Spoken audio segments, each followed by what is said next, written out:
Your show will go live in 5 seconds. 4, 3, 2, 1. Nobody take no cornbread from me.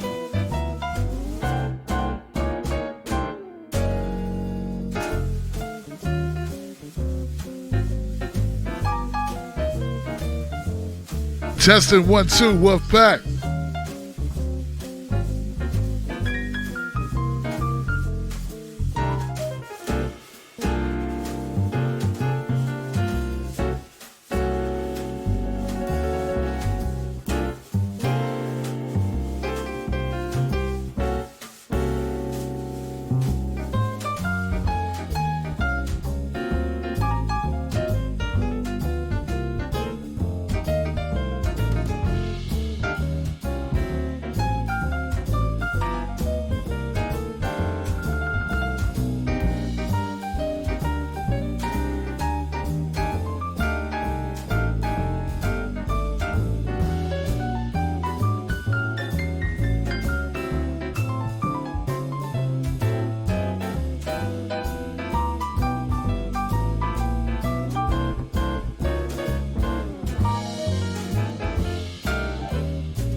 God.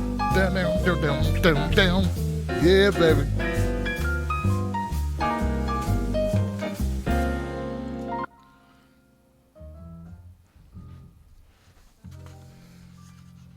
Give it up for the best Johnsons any Johnson could ever have.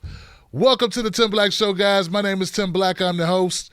Thank you for being here, my people on Facebook, my people on Twitter, Periscope, and YouTube.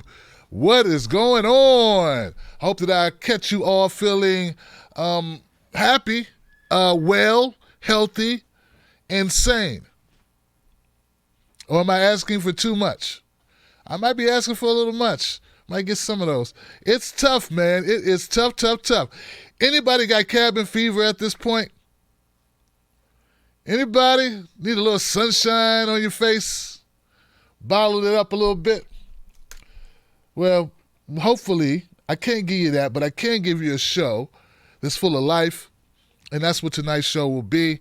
I'm going to put the number up. There we go. 319-527-6212 is the phone number. If you can't get out amongst your friends, at least you can hang out with them online virtually, and you can talk to them via Tim Black Show. So that's something. That's not for nothing. Let me go check and make sure my people on Facebook can hear and see. What's up, Facebook people? How you doing, Bill and Judith and Lisa and Zara and Rose? Terry Jackson, Mike Bodine. Leslie, what's up?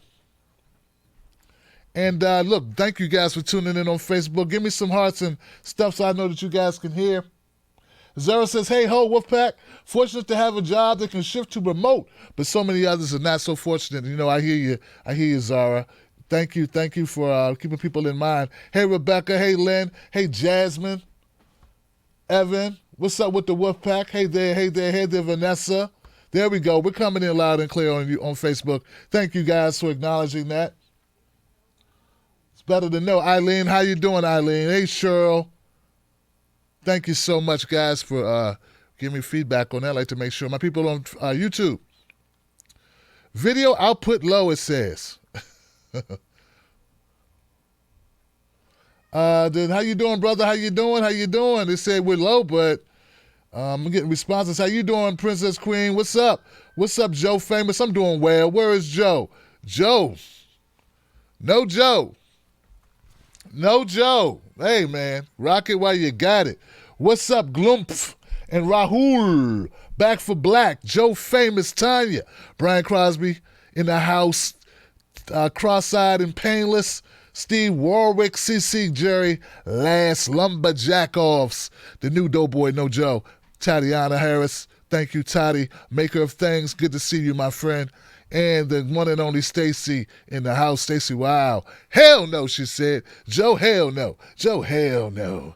What's up, JoJo? JoJo J. Rowe. DJ Wookalo. Alicia, what's up? All right, guys, so look, I'm going to make tonight's monologue shorter because we got to get the phone calls a little quicker, man. The phone lines be blowing up. So tonight we're going to run through the monologue kind of quick, and then we're going to go to phone calls. How long have we been streaming? Only 6 minutes. Okay. That's even not a data. I don't know what's up. I'm getting a message, a weird message from YouTube. So I'm just going to check my dashboard real quick here and see how things are going according to the tools I use to stream with here. And looks all right. It's not, we got people on Facebook, YouTube. It's working. This looks like it's doing okay. Guys, if it's intermittent freezing, I hope it's not doing that to you on YouTube. But it says YouTube's good. It says video output low. So we're going to go ahead with it. All right, guys, so I like to start with a coronavirus update, for those who don't know. It's getting worse. More people are getting it, so to say. That's the point. More people are getting it. I don't know if it's getting worse. It could already be worse. See, when you don't test people, then you don't know who has it. And you can make the numbers whatever you want them to be. It's like, how many people are racist? People just assume there's a lot of racist people. People assume, it depends on your outlook on life. There are a lot of racist people or there are not a lot of racist people. Same thing goes for any other bad thing you want to think people could be. How many thieves are there?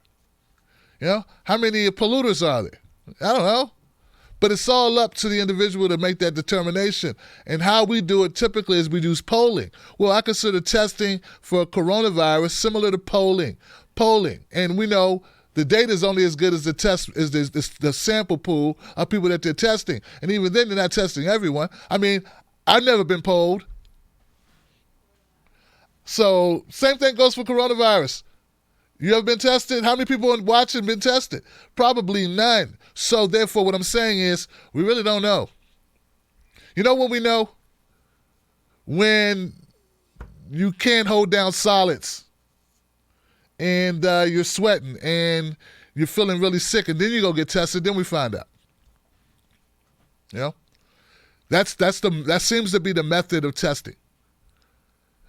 And I know there is a theory going out there that this is all intentional because they don't want many people to know that so many people have it. And then we had that thing with the Senator Burr, who was on the Intelligence Committee? Yeah, the Intelligence Committee, and he put out an op-ed or whatever in the Washington Post or whatever article that was he wrote that. No, he went on Fox News. Anyway, he said, we're good. We're good. We're not got nothing to worry about. And then he dumped all his stock in hotels, like immediately. We're talking hundreds of thousands of dollars worth of stock that this public servant had, from serving the public. It made people go, like, maybe he doesn't feel too confident in us doing really well with this. So he just said we were doing great. Then he went to a private meeting, and he's caught on. They got him on an NPR. NPR released an audio of him at a private meeting at some type of club or something, and there he was talking about how dire it was, and how this virus is very communicatable. Like it'll jump around. It jump around like crisscross. It jump around like House of Pain. Oh, yeah. What? All right. Who has like an encyclopedia brain on hip hop, yo? Come on, man. House of Pain. Jump around. Jump around. Jump, jump up and get down. Jump, jump, jump. What? You young kids don't know music. You know, young whippersnappers don't know music. You don't know music. You weren't around when music was good. Get off my lawn. So we don't really know. That's all I'm saying. We don't really know. One thing I do find kind of disturbing is there are these people I've noticed online who keeps making light of the coronavirus. They're saying stuff like, well, Tim, like, most of the people that died from it had pre-existing conditions. Hey, man, there's a lot of people with pre-existing conditions, dog. What you trying to say? People with pre-existing conditions don't deserve to live? America's full of pre-existing conditions. All the crap they shove in your food, the stuff in the air, the stuff in the water. America's full of pre-existing conditions. Oh, you feel comfortable now? You're happy now because you think it's not? Oh, because you don't think it's you. What if you have a pre-existing condition you don't know about, Johnson? Oh, now you want to stay your ass in the house. And whose kids are these at the damn beach? Whose kids are these at the goddamn beach? What is wrong with you? Who raised you? I notice I ain't see a lot of black kids at the beach, yo. Oh, Tim, there you go with the racism. That's just an observation, Johnson. Because if it was a bunch of black kids at the beach, it'd be a bunch of black mothers at the beach with belts. Get your ass off this beach. Get your ass in that house. Get your ass in the house. That's when white women need to become black women, man, and just get their asses in the house. It's a joke. You can joke. You can laugh. It's okay. If Clyburn can make Joe Biden an honorary black person after he wrote the crime bill, I can make a joke about black women beating their kids on the beach. Now, seriously though, man, what's up with y'all on the beach, yo? And some dumbass teenager making all Gen X Zoomers or whatever they call them, making them all look bad. We don't care if we die. We gotta have fun. We don't care. Nothing's gonna stop us. Nothing gonna stop us from enjoying our spring break. This will be your last spring break, motherfucker. What if this is the last one? You know, you could have had a lot more of them, but no, you want to go to the beach during the pandemic.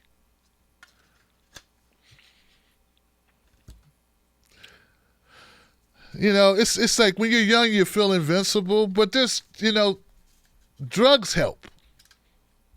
Drugs and booze help. Stupid songs. We had them too. We're not gonna take it. No, we ain't gonna take it. Actually, I didn't have that. That was the white guys down the street. We didn't have that. We had Fight the Power. Fight the power. We got to fight the powers that be. Now, that didn't make me want to go to a beach, though. That made me want to whip some ass. Avoid the New York City pat-downs. And my point is, man, the guys at the beach, the kids at the beach who have to go swimming during the pandemic, man, look, there's something to be said about natural selection, I guess. I guess maybe if look, I don't wish death on anyone, but if you are handling gas and playing with matches,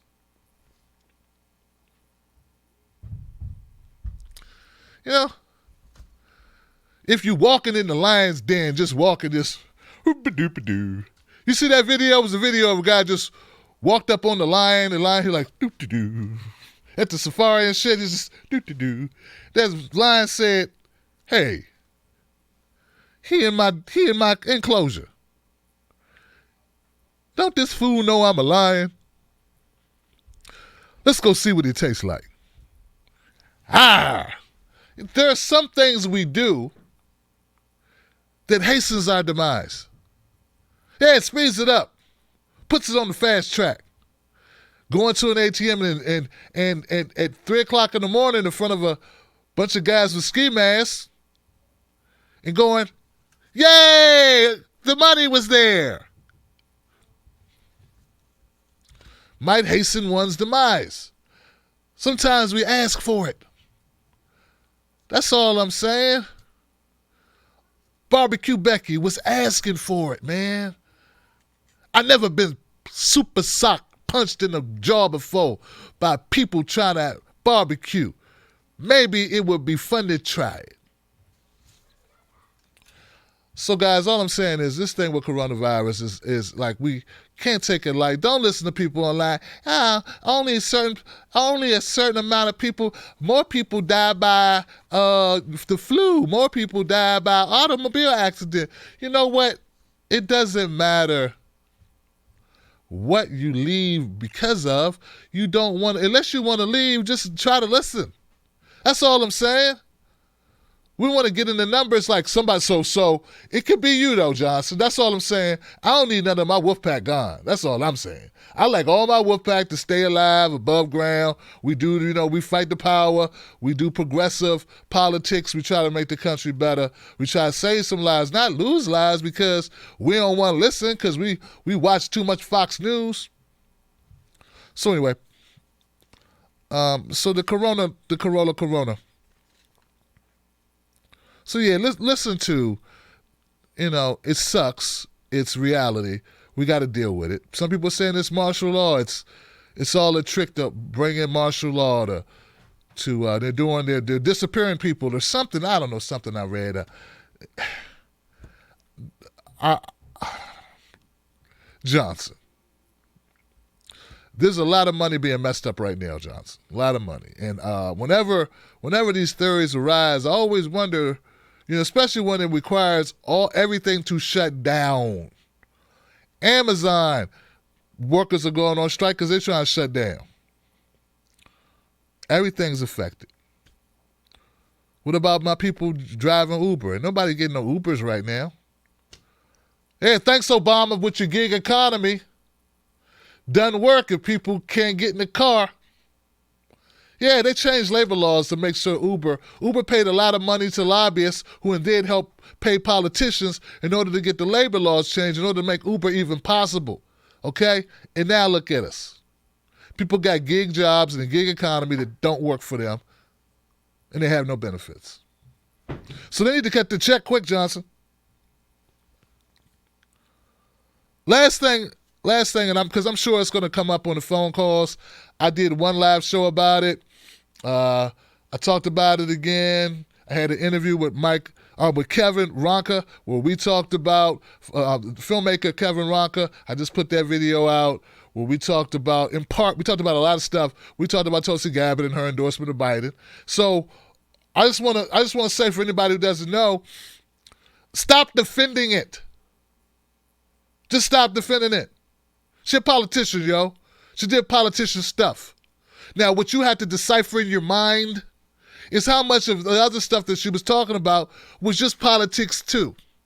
Okay? That's what you have to figure out. I don't have to figure it out. You have to figure it out. And I remember when people were, like for me, it's vindication because I smelled something bad in Andrew Yang. I smelled something didn't seem right about Andrew Yang. Oh, I know what it was. When he all of a sudden no longer supported Medicare for All, though his website said it. When I interviewed him, he supported it. Then the next time I find out, he does no longer support it, but he's still advertising that he supports it. Yeah, that's when I figured out he's probably not an honest person because he lied. And he kept lying in the form of ads and in the form of his website. People came for me. They were mad. All types of run-ins. Same thing with Tulsi Gabbard. Certain moves that she made, they left me wondering, what is she doing? And remember, in the beginning, I was supportive of Tulsi. I was the one saying Bernie supporters and Tulsi supporters must work together. But then she started doing things that I could not co-sign. She started saying things that I could not co-sign. I got a video where I gave her praises back when she went on The View, and she bodied them on The View. That video I did on Tulsi Gabbard has 1 million views. It's a supportive video about Tulsi Gabbard. But my opinions can change based on what you do. That's how we should all be. We should hold people accountable for their actions and try not to twist ourselves too much in the pretzels to defend the indefensible. It's okay to say someone's wrong. It's okay to say somebody fooled you. It's okay to say you were lied to. The trick is not to be lied to again. Have we learned anything from George Bush? Fool me once, shame on you. Fool me twice, like I can't be fooled again. That's all we can ask for, but here we go, guys. Endorsing Joe Biden before the Democratic convention, before it's necessary to do, is a move for something. It's a move to get something, okay? It's a play to get something out of something. I don't know what it's to get. No, she's not going to be Joe Biden. If Joe Biden were to defeat Bernie, were to go on to defeat Trump, she's not going to become Secretary of State. No, she's not. She's not going to be his VP. No, it's not. No. None of that's going to happen. So why'd she do it? There's a reason. Maybe people should ask her. But but that 4-minute video, that gratuitous 5 minutes of agony I had to sit through, where she kissed Joe's ass, mwah, mwah, more than anyone else. She kissed his ass more than Kamala did. She kissed his ass more than Beto O'Rourke did. She kissed his ass more than Pete Buttigieg did. She kissed his ass more than anybody else did. She did the most ass kissing of Joe Biden than anybody in this race.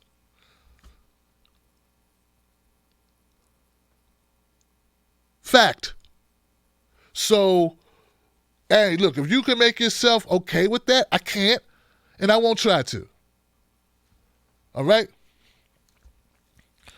Now,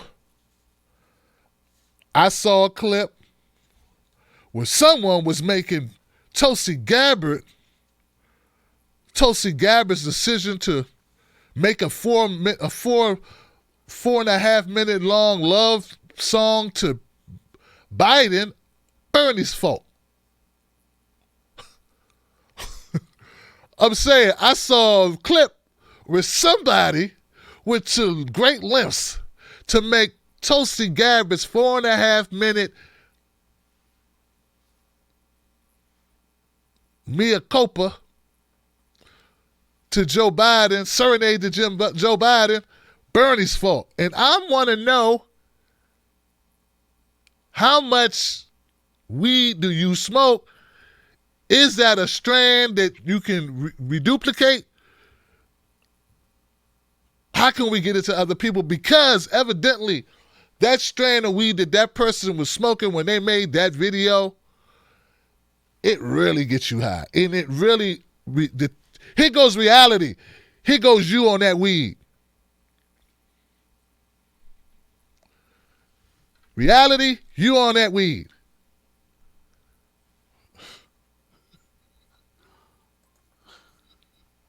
So, I'm going to go to phone calls. All I'm going to say, guys, is Tulsi Gabbard's not the worst person in the world. In fact, I think Elizabeth Warren did more damage to Bernie Sanders than Tulsi ever did. Tulsi did not directly do damage to Bernie. So, that's that, okay? Doesn't mean I trust her. I don't trust her. But in my book, Tulsi Gabbard's not the worst person. And has not been an obstacle really for Bernie. And when I say that, it's not because his name is Bernie.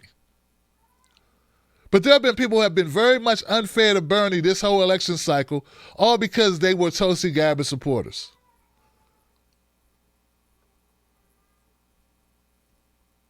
So much to the point where they cannot even critique Tulsi without bringing up Bernie Sanders, as if he has something to do with her actions. She's a grown-ass woman. She's a veteran. She's an active service member. She's a congressperson. She's an adult. She's a married woman. And you fawn over her and you don't hold her accountable for her own stuff. Instead, you blame Bernie Sanders. I don't know why people allow this. I don't know what's wrong with you. I would suggest therapy. or at least a good smack upside the head. All right, guys, the phone number is 319-527-6212. I'm sure people going to call up tonight. We ain't got to agree, but we got to keep it real, okay? We must keep it real, okay? And we're gonna keep calls short too. You're gonna get in. You're not calling up to debate me. You're gonna call up and say your piece. You gotta do it within 2-3 minutes, because what's been happening is the show's getting more popular, thank goodness. Thank everybody on the Wolfpack. Thank you all for telling a friend about the show. The show's getting bigger, and more people find out about it. More people are calling up, and I want those people to be able to get their comments heard. And they can't do it if we are going back and forth. So don't call up to ask me questions or to debate me on topics. Say your piece. We don't got no more 5 minutes. We're going to do it brief, because we're going to keep it moving, because just like you want to be able to say, you speak your mind, there's somebody else. And last show, I had a number of people who did not get a chance to speak. And I feel bad when that happens. So we're going to go to that now. We're not even going to go to break. We're going to go straight to phone lines. 319-527-6212. Let me get this out my way. We're all set up here. Got my water bottle. Got my little bit of coffee. It's cold. Okay. And I'm going to go with the first call, guys. Now, first caller, I want to make sure we can hear you, so let me first do a sound check with you so we know how the phone calls if the volume's right. My first call is a 111 number. 111, you're live on Freedom Friday. What's your name? What's your comment? Yes, brother Tim. This is Mike from Singapore. Hey, Mike, what's up, brother? Yes, sir. You know, you talk very good, and I think Hillary will be the vice president. And since Joe has dementia a little bit, sometimes he cannot even finish the sentences, then the vote goes to her.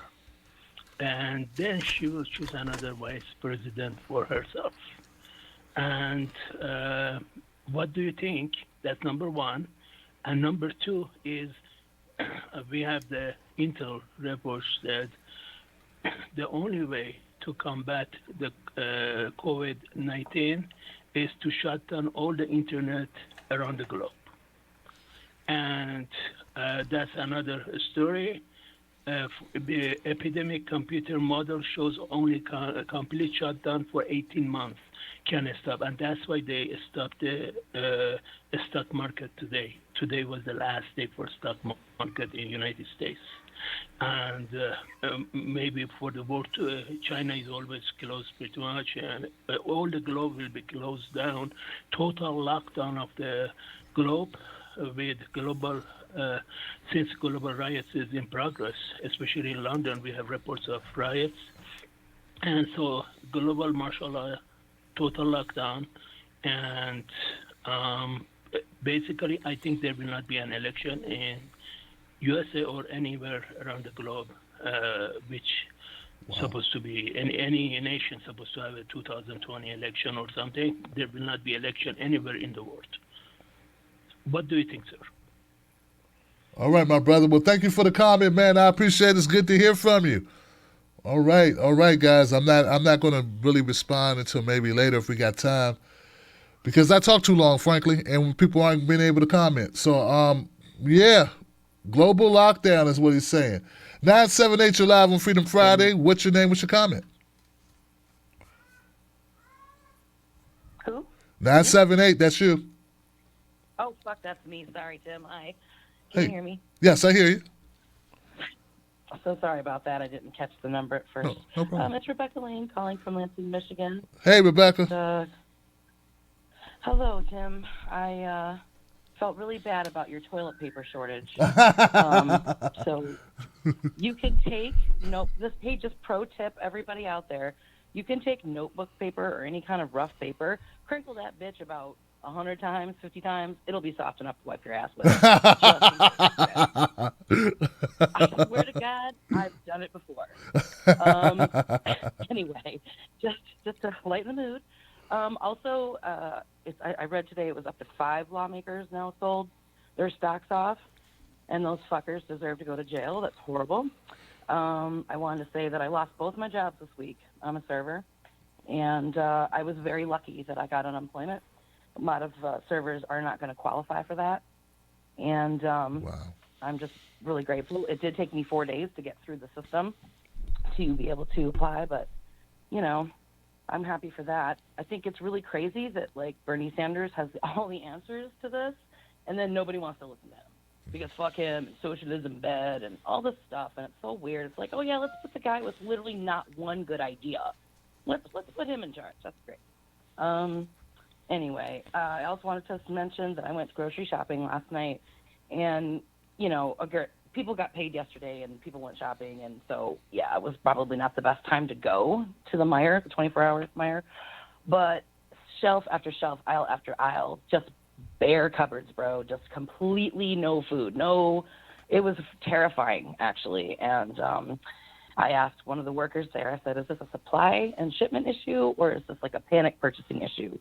And she assured me that it was just a panic purchasing issue.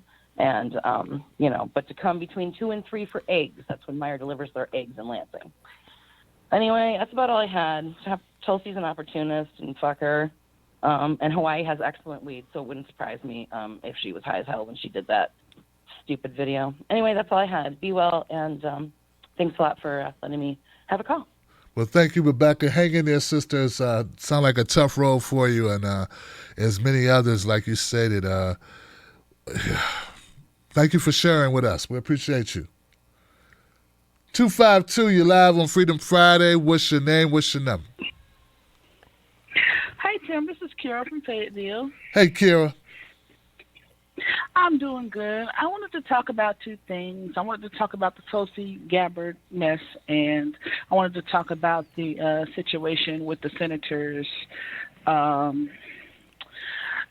doing the fraud, basically, and defrauding the public with public funds. First, on Tulsi Gabbard, I really disagree with you when you say that Tulsi Gabbard it's not hurtful to the movement when she endorsed Biden, because you have to look at it like they keep in the media using the narrative. Oh, he won by this percentage last time. He's not winning by this percentage this time. Oh, he had Tulsi support last time, but he doesn't have her support this time. That all goes into the minds of the voters that we're going to potentially need if we're going to even have a shot at coming close to blocking the outright nomination of Joe Biden, which is my hope. I hope Bernie stays in long enough and blocks him every step of the way. As far as these senators go, I think they all need to go to jail. It's bullshit. Every time when these rich folks do this insider trading and they bet against us, it should be a crime. The bankers should have went to jail in 2008. The Mnuchin definitely should be the number one person going to jail, and yet he's the in charge of all of the money of the United States. I don't even understand how the hell that happened, but I really feel like it's coming to a point where you have the haves and the have-nots. You shut down the country. We can't go to work, which I'm working, thank God. But, you know, so many people that I know, they can't go to work. And now you nickel and diamond about how much money you want to give to people. That's not right. It's our tax dollars. You find tax dollars to help these rich folks. You find tax dollars to do all this other stuff. They literally be giving our tax dollars away across the entire world, all for the sake of our safety, and it never pans out. And then when it's time for it to be used on us, it's always a problem, which is why I don't believe them when they say we don't have the money for Medicare for all. We have to demand it. We have to keep applying pressure and making sure this gets passed, because if we don't and we allow this to stand with the whole Joe Biden debacle, because he's not going to pick Tulsi or Bernie as his vice president. That's never going to happen. We have to keep applying pressure. Bernie has the right idea, people power. Whether it's him or it's the next president, we have to keep standing behind progressive values if we're going to get anything done. That's all I wanted to say. All right. Thank you. Thank you for the call. 423, you're live on Freedom Friday. What's your name? What is your comment? How's it going, Tim? What's up, man? That's Jay from Tennessee. I just have 2 points. And you actually reminded me of the first point that I was going to make earlier about COVID-19. I don't know if you heard this already, but apparently Japan has developed a vaccine for the COVID-19 for moderate cases. I saw a video from Kyle on it earlier today, so I didn't know if you knew that or not, but I found that pretty interesting. Okay. Maybe we can get on that pretty soon. And then the second point I have is a bit of a disagreement, and this also comes from a Kyle video. When it comes to Bernie's strategy so far, I half agree with you in that his strategy was working. He won 3 states, which is unprecedented. You know, he was winning. Joe Biden was way in the back. We forgot all about him. But after the establishment coalesced behind Biden, what Kyle said is Bernie should have changed his strategy after that, after Bloody Monday, as he called it. And I kind of agree with that because I don't think it's wise to go on the same stump speech after the game has changed on you. So while it worked up until the first Super Tuesday, I think after that point, Bernie should have changed his strategy. I think I saw on an article somewhere saying that Bernie has a team of 9 people that he always consults with, and they're mostly like it's his wife, Feist, Kier, etc. And they usually just go along with whatever he says. I don't think it's a wise strategy to have all yes men on your team. And there were actually people within his confidence that told him or advised him to go harder on Biden after Super Tuesday, and he still chose not to because Biden treated him very well in the Senate, apparently. So that's all I have to say. Just want to get your thoughts on that. Thank you. I know I said I wasn't going to comment, but I got to say this. I mean, I respect the people like Kyle. I respect people like me. But just because Kyle says something doesn't mean that I agree with it. It doesn't mean, that's a placeholder to mean that that's right. And I'm not dissing him. I'm just saying, dude, Jay, after Super Tuesday, what happened was, in my opinion, what happened didn't have much to do with what Bernie did. It was what the establishment did. The establishment contracted and joined forces against Bernie. The media, coupled with the joining of forces, the news cycle of these entities, Amy Klobuchar, Pete Buttigieg, Beto O'Rourke, Kamala Harris, everyone lining up behind Biden at one time, created a monsoon, a tsunami effect on Bernie. It wasn't what did Bernie say after Super Tuesday. It was that created Super Tuesday. That's my opinion, okay? So people want to make it about they didn't follow a certain strategy or what have you. That's what I believe happened. Of course, there's always other stuff you could do. There's always different ways you could go. No one would really know if it would have been helpful. We don't know. But I tend to believe if that's what changed, in my opinion.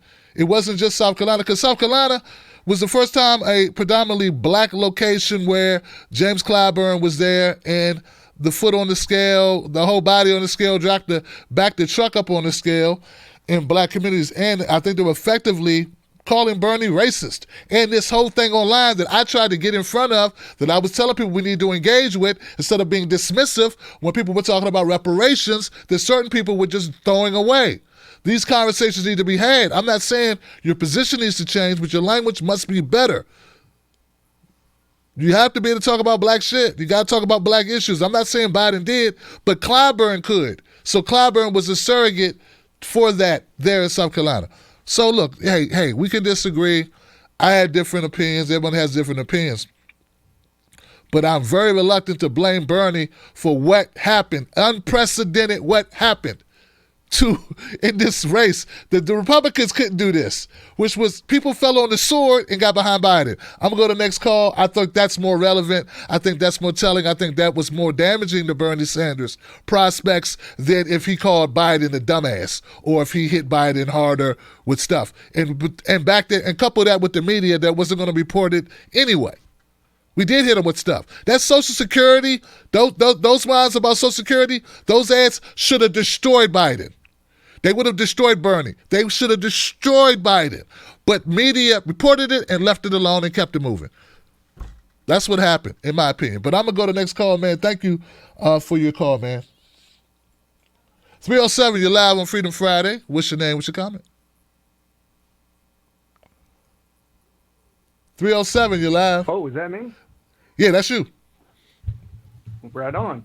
Hey, I was going to call. I called in a couple weeks ago, and I was going to thank a gentleman who took the time to read the words of Martin Luther King, and did an excellent job communicating the danger of the moderates. We're living through it. Biden represents the order that he was talking about, and that is massively dangerous.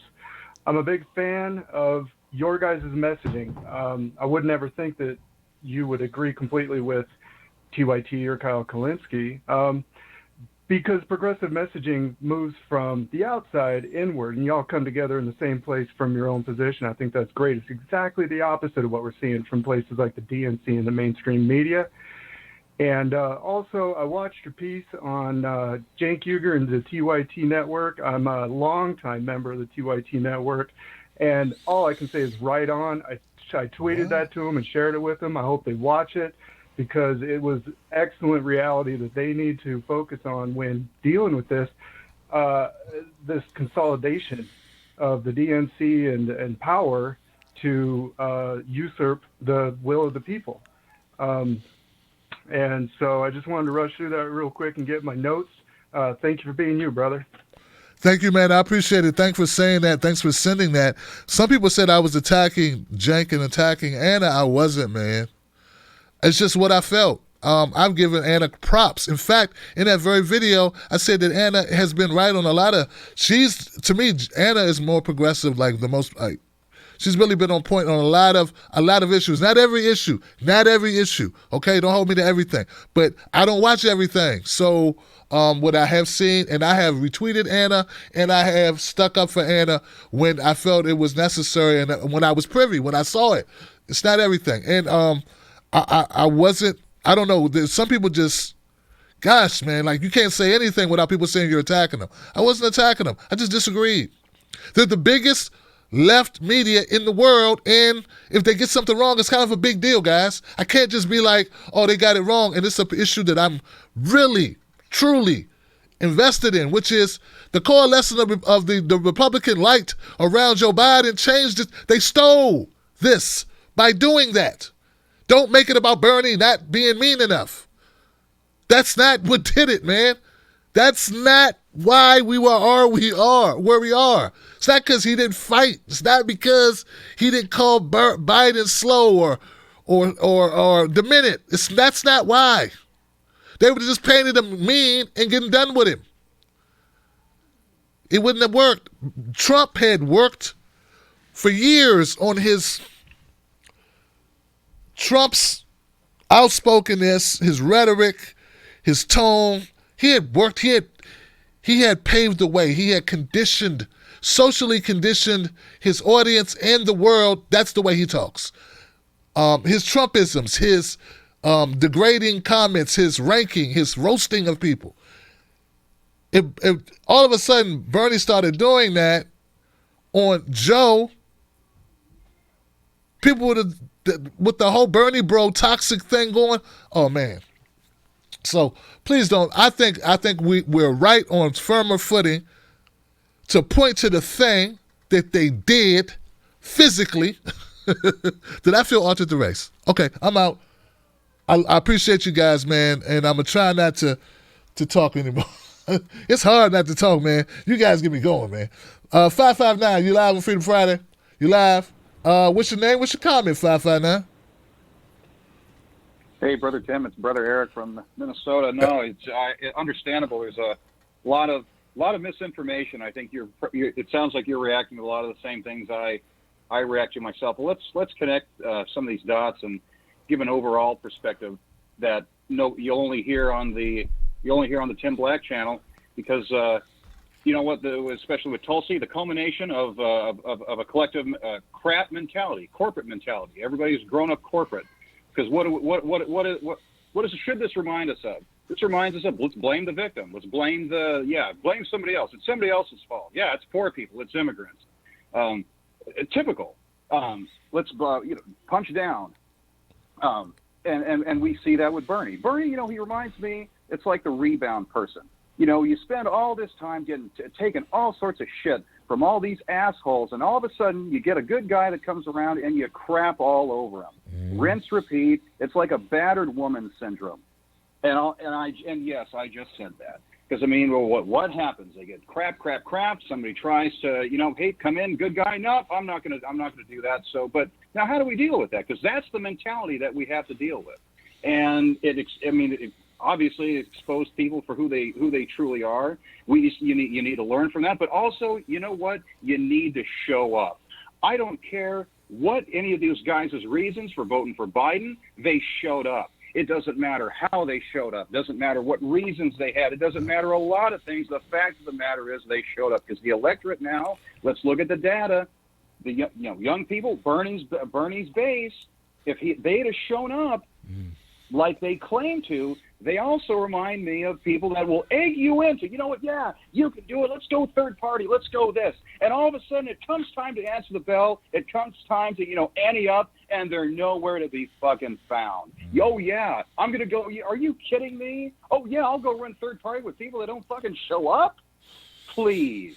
You're insane. And you want to call me insane, and you want to call Bernie insane? Oh, he didn't fight. And again, with Bernie, yeah, it's not the system. It's right. It's how he fought, right? Yeah. Let's just ignore the fact that everybody and their mother, who literally had own the media again. Let's remember what Malcolm said.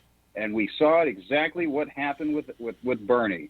They made a winner a loser. Yep. Bernie had the winning message, had the winning strategy, and they turned him into a loser.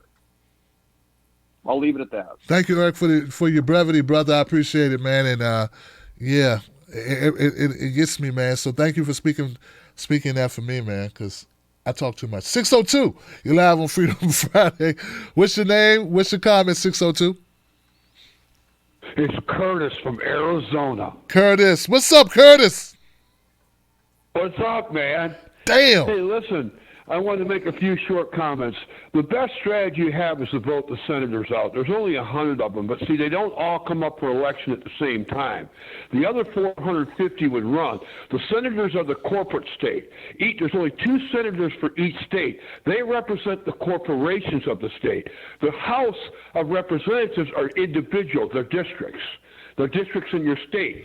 But the senators are basically the corporate state. You see what the corporate state in regards to taking Trump down. What they're saying is the senators now can stop any president from being ejected from what they did do. I know you believe in what a half-truth is.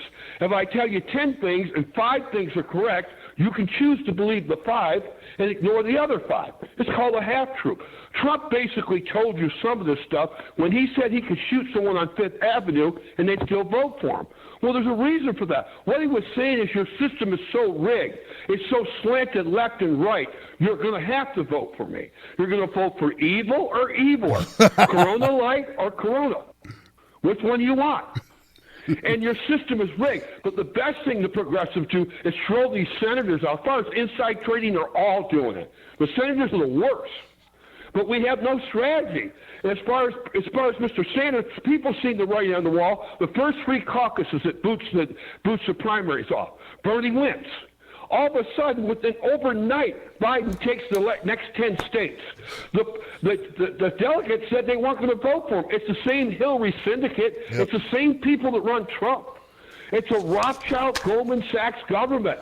It's run by the Rothschild banking cartel. It's the same one in Europe. We're controlled by the multinationals on every front. And what they did to Bernie is the same thing they did to Ron Paul. Remember Ron Paul? Yes. He was an awakening to the Republic. They did the same thing to him. So you see what happens. The best thing Sanders people can do is show up at the convention and turn it into chaos, because that's about all they got left now. This Joe Biden thing is part of the system. It's the same system that controls Trump. Let me ask you something. Do you think Bill Gates or Bloomberg actually go vote? Do you think any super rich people actually vote these elections? Why? Nothing changes for them. When you're rich, you're rich. It doesn't matter. If you're Bronze James and you're the king, you're rich. It doesn't matter. Nothing's going to change for you regardless who gets in office. But the whole thing is to throw a senator out. And when the people start, and the other 450 might get scared. But as far as inside trading, they've been doing that for a long time. A long time. Nothing's changed. When car dealers attack as me, they took down my Twitter site, which is okay because it's all about General Motors and the biggest car dealership in Florida. It was tied to Epstein and all that crap. They took down my Twitter feed. When car dealers attack is still up. But the point being is that I see what happened to Sanders. It's the Hillary Clinton. It's a syndicate. And here's another thing. There's two things I want to make point. They have the super delegate program, the Democrat program. Now, if there was really a democracy, why wouldn't a Republican run against Trump? How many of the Republicans in the beginning did he badger, made fools of them? They hated his guts under their breath. Why don't you have a Republican running on a Republican ticket? Because it's a rigged system. They're going to keep it for 8 years. Trump will burn it in the ground, and then they'll bring a Hill. They'll bring another Obama out or something similar to him, and then they take it for 8 years. It's a controlled system. I got to leave it there, Curtis. I got to leave it there, Curtis, but I love hearing from you, man. Guys don't know that Curtis has been a fixture here. He's sort of a icon here. He appears every once in a while, but he's been around for about 5-6 years, man. So we didn't always get along because Curtis is very passionate, man, but give it up for Curtis, man, and for being around for at least 5-6 years with the Tim Black Show. All right, 219, you're live on Freedom Friday. What's your name? What's your comment? Hey, it's Reverend Marie. How the heck are you? Hey, Rev. What's on your mind, Rev? First of all, I'm half asleep because I work my 12-hour day in the trenches, in the hospitals, and if you think it's bizarre out on the streets, it is surreal with the healthcare workers and the patients and their families. It's just surreal. I just got to leave it at that. I do want to disagree with the caller and the young people because nobody describes what are we talking about young people? Are we saying 18 to 21 or 18 to 30 or maybe 18 to 40? So everyone agrees that the polls and the elections are rigged. Everyone, agrees that, except for with the young vote. They always want to throw out that the young vote, is the one that they're going to believe. It's kind of like when you soundbite scripture. You pick this passage, to me that passage. The young people are coming out, and even if those who can't come out, they're the ones who are, giving up the time on the phone and are canvassing and everything else.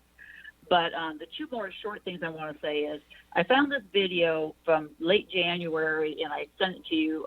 It's from the HHS. It's like January 24th, and it's got Dr. Fucci or whoever, the HHS and somebody else. And the reporters were there, and it talks from there about how great China was, how transparent they were, how they put the data out there that could help them be where they are today. They said this was far beyond what China used to do in 2003. They said how they gave. Did you know we have a CDC office in China? I found that out too. So they talked about how long they've been working together, and they talked about this. They mentioned that people are asymptomatic, that we need to watch for that. They mentioned that you have to contain people. That was a big thing they mentioned. Is once you find someone positive, don't test everybody, but you have to contain them and quarantine them. They have said this from the beginning, and even now you have states like my batshit crazy Indiana where they're not going to quarantine people. The only way to get the virus is to be exposed to it, and that's the thing that people are not getting. And I'll post this video on your Speak On It group because it's just amazing. And the reporters were there, and they asked the questions, and suddenly they forgot all this.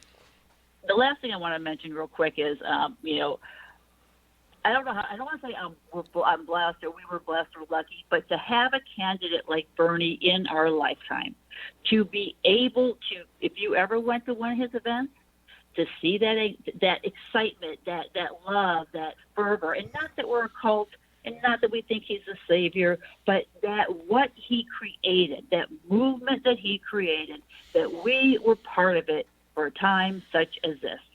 It does not come around often. And luckily, he's still alive.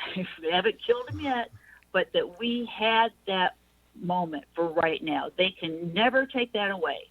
They can pretend they can. They can put up all the evil pictures of him that they want to. They can call us Bernie Bros and whatever the hell they want.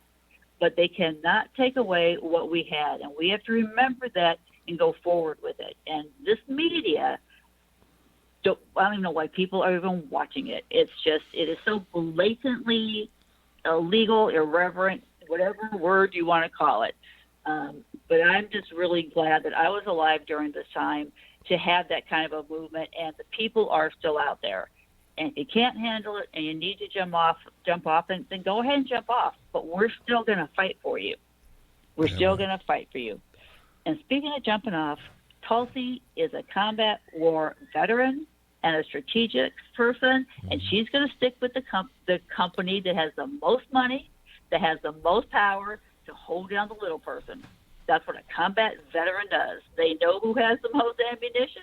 They know when to release it. But I'm going back to my Happy Bernie place. Wow. Bye. Thank you, Red Marie, for the information. Please post that video link. I've been so busy today doing the editing of that long video I did with Kevin Ronka from Right Brain Studios, our long conversation. Because people said, frankly, Tim, they needed something to watch that wasn't mainstream media. So I gave them an hour and a half of a riveting conversation with Kevin. So, but I did see that tweet. Please put that video link up in Speak on the Group. I appreciate it. I just want to say quickly that I feel the same way you do, Rev, about the movement itself and the people that I've met. And Kevin touched on this during our conversation as well. I have never before met people so open and real and caring and compassionate and empathetic. And it was, guys, if you went to Philly last year during the time of the convention, you know exactly what I'm talking about. I don't even need to say it. You know that feeling of camaraderie, the feeling of community, the feeling of this is our moment, this is important, we are here. I never experienced that before in my life. And I've been a lot of places. I went to the Million Man March with Minister Farrakhan, and I'm telling you, it was the feeling was not the same. It just wasn't. I've never experienced it before. I don't know if I'm articulating it well enough, but I felt a closeness with these people that I'd never met, that I don't think I've ever had before. And it's so, when people degrade us, when people denigrate us, when people stereotype us, when they say these horrible things about us, I know them not to be true because I know what I've experienced. I know what I've experienced. I know a man gave me the hat out of his bag that was off his head. Because I was there and it was 100 degrees and the sun was baking my bald head. And I know he gave me that hat. And I know the people that gave me water. And I know the people we walked arm in arm. And I know what we were there to do. And I know we were there all night and know what we were there about and how we stood in line and we stood up for something that's beyond us. We didn't go there for money. Nobody went there for money. We went there because we wanted to change this country and believed in this movement as being the vehicle to do that. And that we're behind Bernie because of that. Because we believe that Bernie Sanders, that message, that's the message we need to fight for. That's the message we believe in.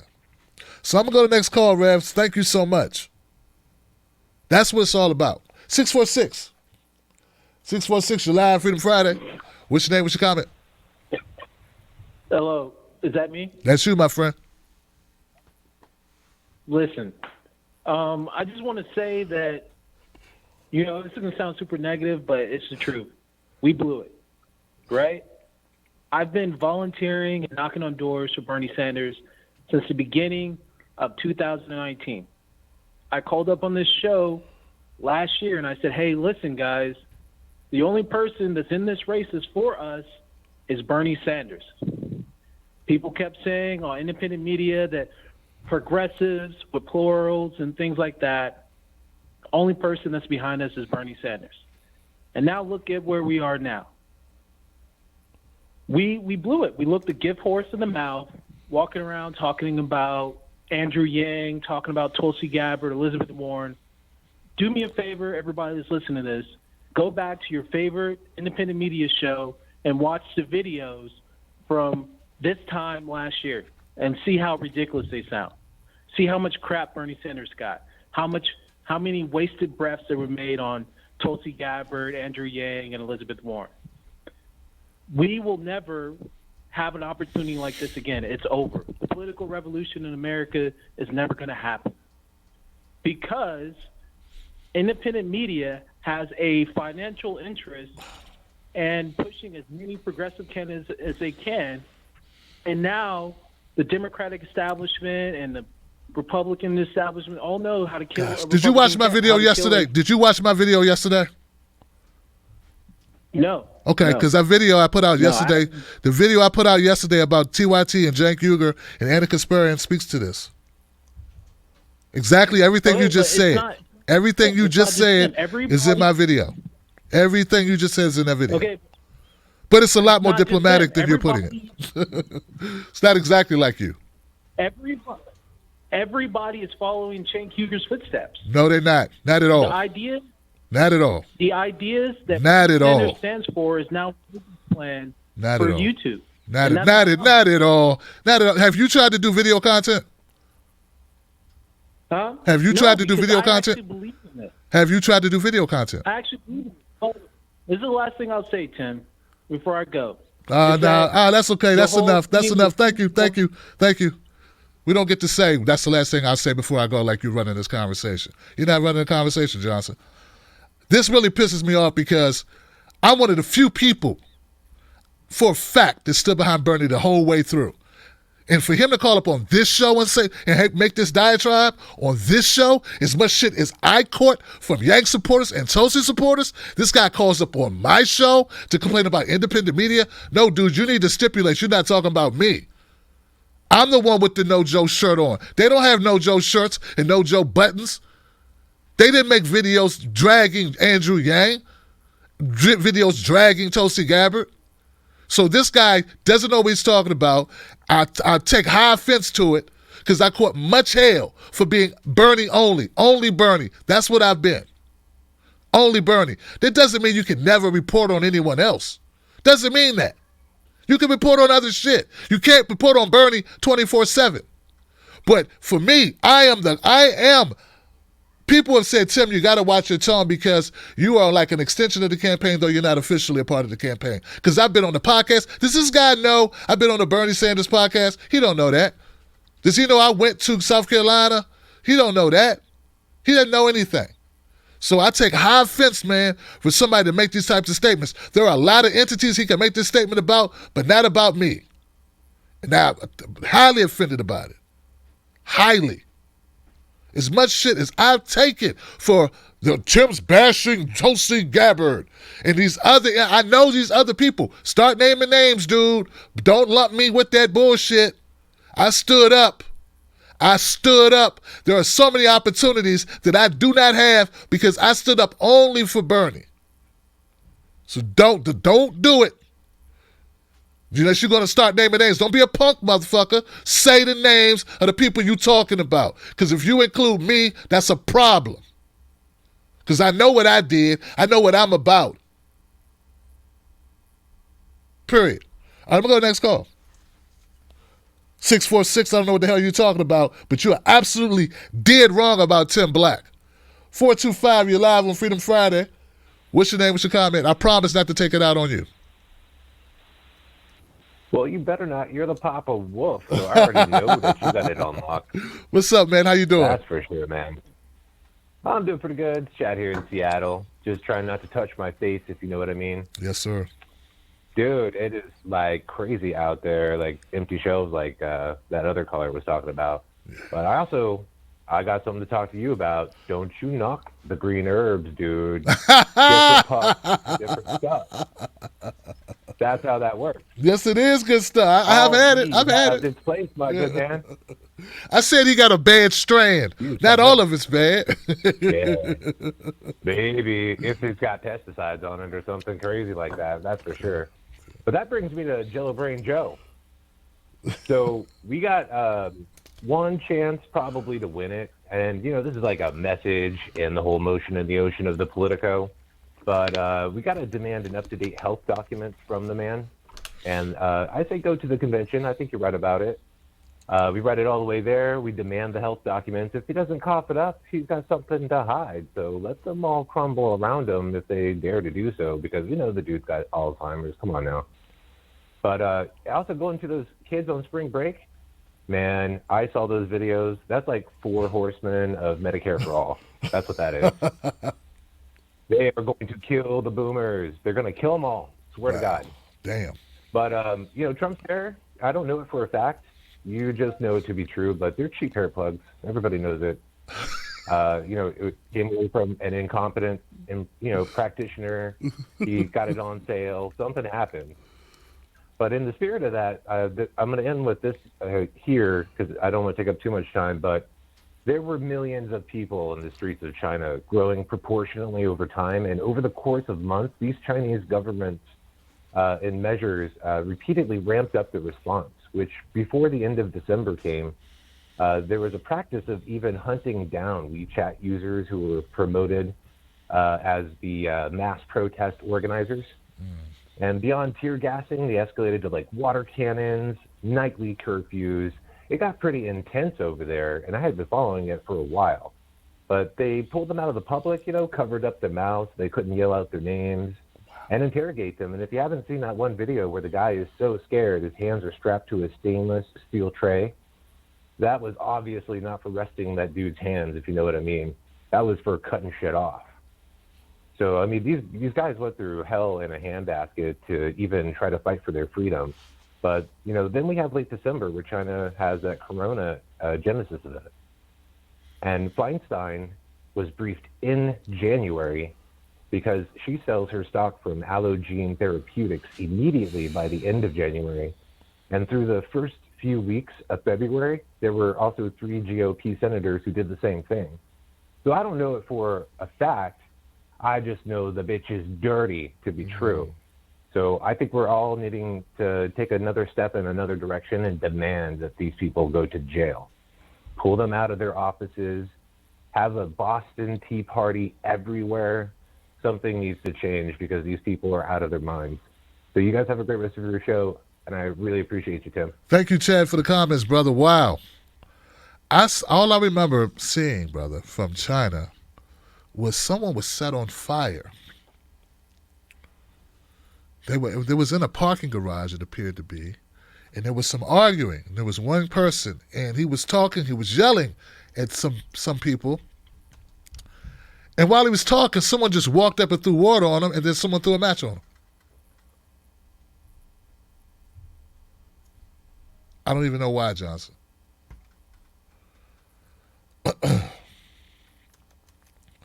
Well, if you're interested in more about China, check out my interview with Kevin Ronca, where he went to China recently. He came back in January, and he was there as the coronavirus was impacting China. So it might be an interesting view or interesting look at that at our long conversation. 831, you're live on Freedom Friday. Oh, what the hell is this? Hold on one second, guys. Hold on 1 second. There we go. 831, you're live. What's your name? What's your comment? My name is Thomas. Thomas, how you doing, man? Comment is about, I'm doing good, Tim. I'm doing really good. I'm 70 years old. You might start yelling at me when I say what I say, but I live in Hawaii, and I went surfing today and paddled out about 300 yards to the outer reef and broke through the surf line and then surfed larger waves on the outside. I got myself a lot of sun for vitamin D, which is really good for the immune system. As I said, I'm 70, and I haven't been to a doctor for any sickness for over 50 years. I haven't taken a prescription drug or a over-the-counter drug for over 50 years. I had full coverage medical insurance at my job for 33 years, and I've had Medicare since an injury on that job when equipment broke. And I've never used it for any doctor for any sickness. So my comment is now that this could be a golden opportunity. It probably won't be, because when I say what I say to people, including governors and legislators, they don't listen. And maybe you'll listen and maybe you won't.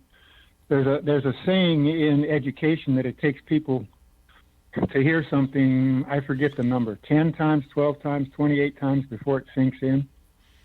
And so that's essentially my comment. I have absolutely no fear of the COVID virus, none, zero, none. And it's not because of my genetics. My health is not because of my genetics, because I have 7 brothers and sisters, and they all go to doctors for operations and sickness, and they take drugs, and they use their insurance. So it ain't genetics. It's what I taught myself from about the age of 21. And what I taught myself is if you get pure food and you learn how to balance it and you get some exercise and you eat that pure food in balance and you keep the crap out of your stomach, you don't have to worry about health. So that's my comment. Well, thank you for your phone call, Thomas. I don't know why you thought I would be mad at you for stating your opinion about how to stay healthy. Thank you for sharing that information. And yeah, if that's the most offensive phone call I get tonight, I will consider myself lucky. All right, 503, you're live on Freedom Friday. What's your name? What's your comment? Hi, Tim. It's Tammy from Oregon. Hey, Tammy, what's up? I have a couple of things to say. One, a caller earlier was talking about Feinstein and the others selling their stocks. Yeah. In January. Martha Stewart went to jail for that kind of thing. you know, she spent time in jail for doing essentially the same damn thing. But nobody has anything to say about them doing this. They're not going to go to jail. No one's going to do any investigation into that. They're not going to be held accountable, which is infuriating. Also, on Tulsi Gabbard, I know a lot of people are really mad that she didn't endorse Bernie, and I am too. I'm pissed. I don't get it. Her brother came out with a comment, Jai, I think his name is, talking about how Bernie treated her badly. He didn't embrace her, blah, blah, blah. He hurt her feelings, so she decided to just not vote for him or not support him. So she decided to support Biden, who, with Obama, ramped us up from 2 wars to 7, sending her and other troops into war to fight and die or come back seriously damaged. Something that she supposedly is, so against the regime change wars. But she's going to endorse him. Honestly, how much sense does that make? He hurt her feelings, so he wasn't nice to her. So that's why she decided to endorse a man who has flat out said that if he becomes president, he would veto Medicare for all if it landed on his desk. Told billionaires that if he became president, nothing would change in their life.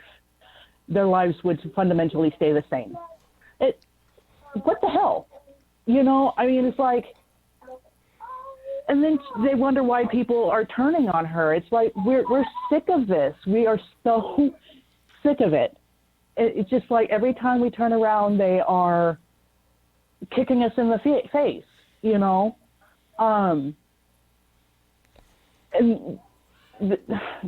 we need a whole new party. This is just, it's too much. I'm sick of it. So that's all I had to say. Have a good night, Tim. Well, thank you, Tammy. Well said, Tammy. I did a video. Actually, in the live stream, I put up on the screen the post that Jai Gabbard made, Jay Gabbard, where he cops the plea that you're talking about, that Tulsi was treated wrongly or meanly, and she wasn't given the respect she deserved from Bernie Sanders, and that's why she supports Joe Biden. Like, I agree with you totally. Like, what's that got to do with anything? I really don't give a shit how you were treated. I can't side with somebody who I fundamentally have such ideological differences with when I have a choice. Like, she had a choice. She didn't.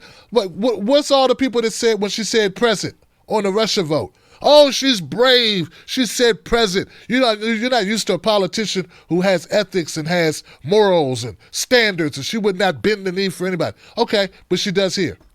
And she uses Elizabeth Warren talking point of, you hurt my feelings, to do it. Then she goes on this long-ass video about Joe's a nice guy. He's got a big heart. He's a decent person. His son Bo was a nice guy. What's that got to do with all the policies that he's stood behind? What's it got to do with and as thank you, Tammy, for saying it. Thank you for saying your whole campaign has been about war. This guy took us to all these wars and you endorse him? And on top of all of that, okay, she's a politician, who knows, okay? All right? But for other people to get out here and defend it, that take a certain type of person to defend that. I mean, sure, her campaign's over and you're still defending her. She's not even running anymore. She's not even running for Congress anymore. And you're still defending her. I don't know how you do it, man. Sometimes you got to cut your losses and say, this person's not who I thought they were. And people will forgive you. Be like, yo, this person's not who I thought they were. I believed in them. I believed this. I fell for this. This is what I thought. And now I feel betrayed. And people would accept it. People would believe it. Graham Elwood did something like that. Graham made a post that he felt betrayed. This is why he's an independent. He can't believe she's doing this. And that was it. And he left it alone. And I had definitely nothing negative to say about Graham. Thank you, Graham, and it's not your fault. You didn't tell her to do this. You didn't tell her to go against everything she's been saying. She raised a lot of money from hardworking people saying she was for a regime change war. Then she goes with the guy who has launched a lot of regime change wars. And she says she did it because Bernie wasn't nice enough.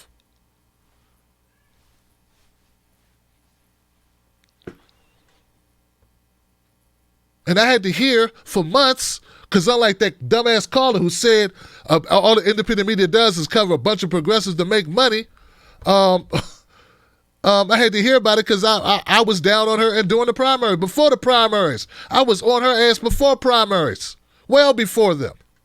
So it is what it is, man. Thank you, Tammy, for your phone call. 248. Tell me you got the secret sauce. You know what to say. You know what's going on. You're live on Freedom Friday. What's your name? What's your comment? 248. That's you.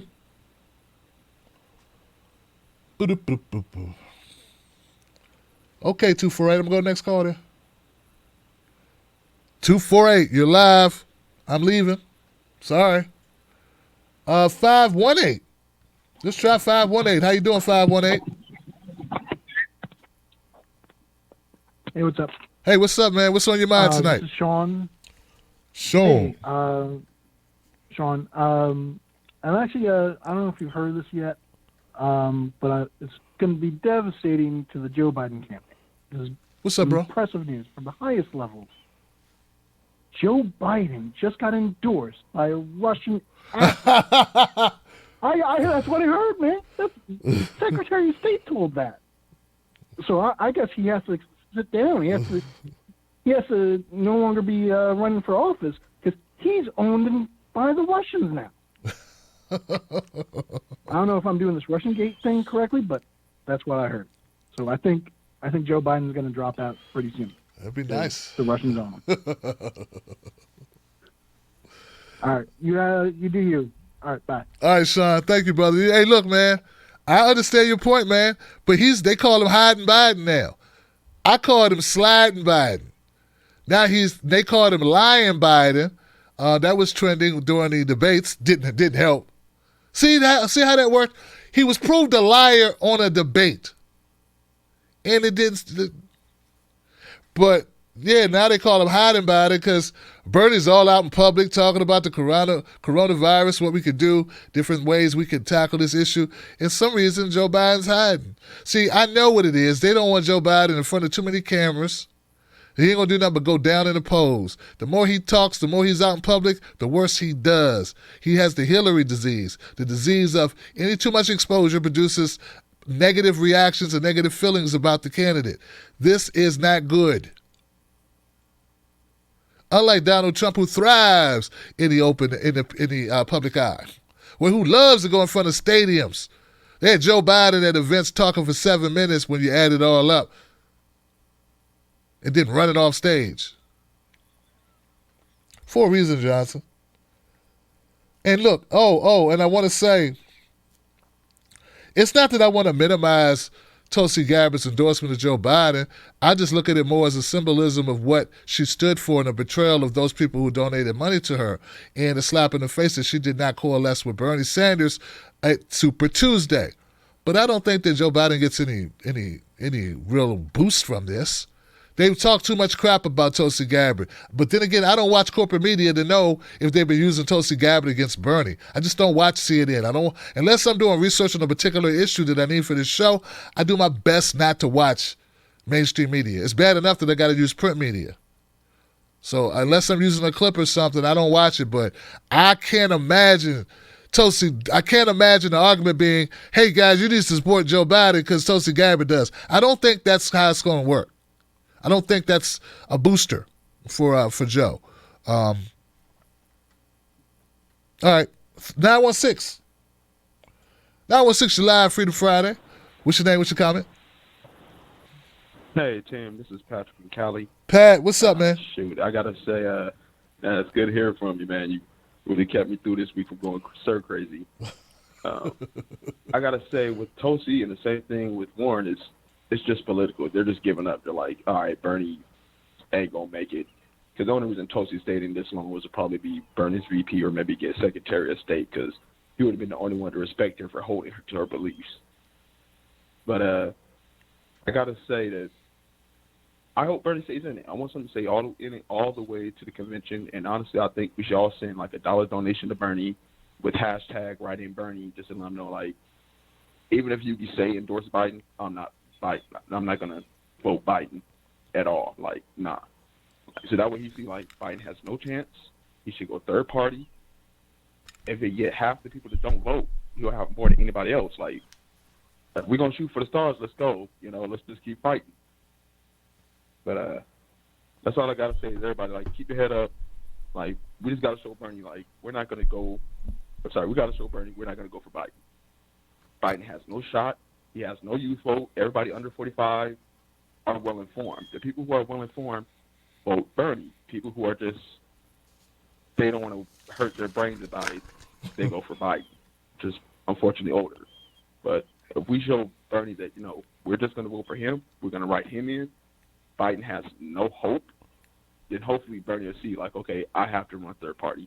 Because he's going to get bad coverage anyway. At least this way, the media will have to cover him. They will have to be, oh, you're a spoiler. It'll be Fox. He'll get so much coverage. And right now, with everybody being a shut-in, new media should be pumping out content, just pumping it out how Bernie's the best. Bernie's honest. Biden's a liar. Biden's going to lose. Like, just pumping it because everybody's stuck in their house, just stuck with screens in their face anyway. Like, this is a great opportunity for us to collectively come together. Hey, fair weather people, let them be fair weather.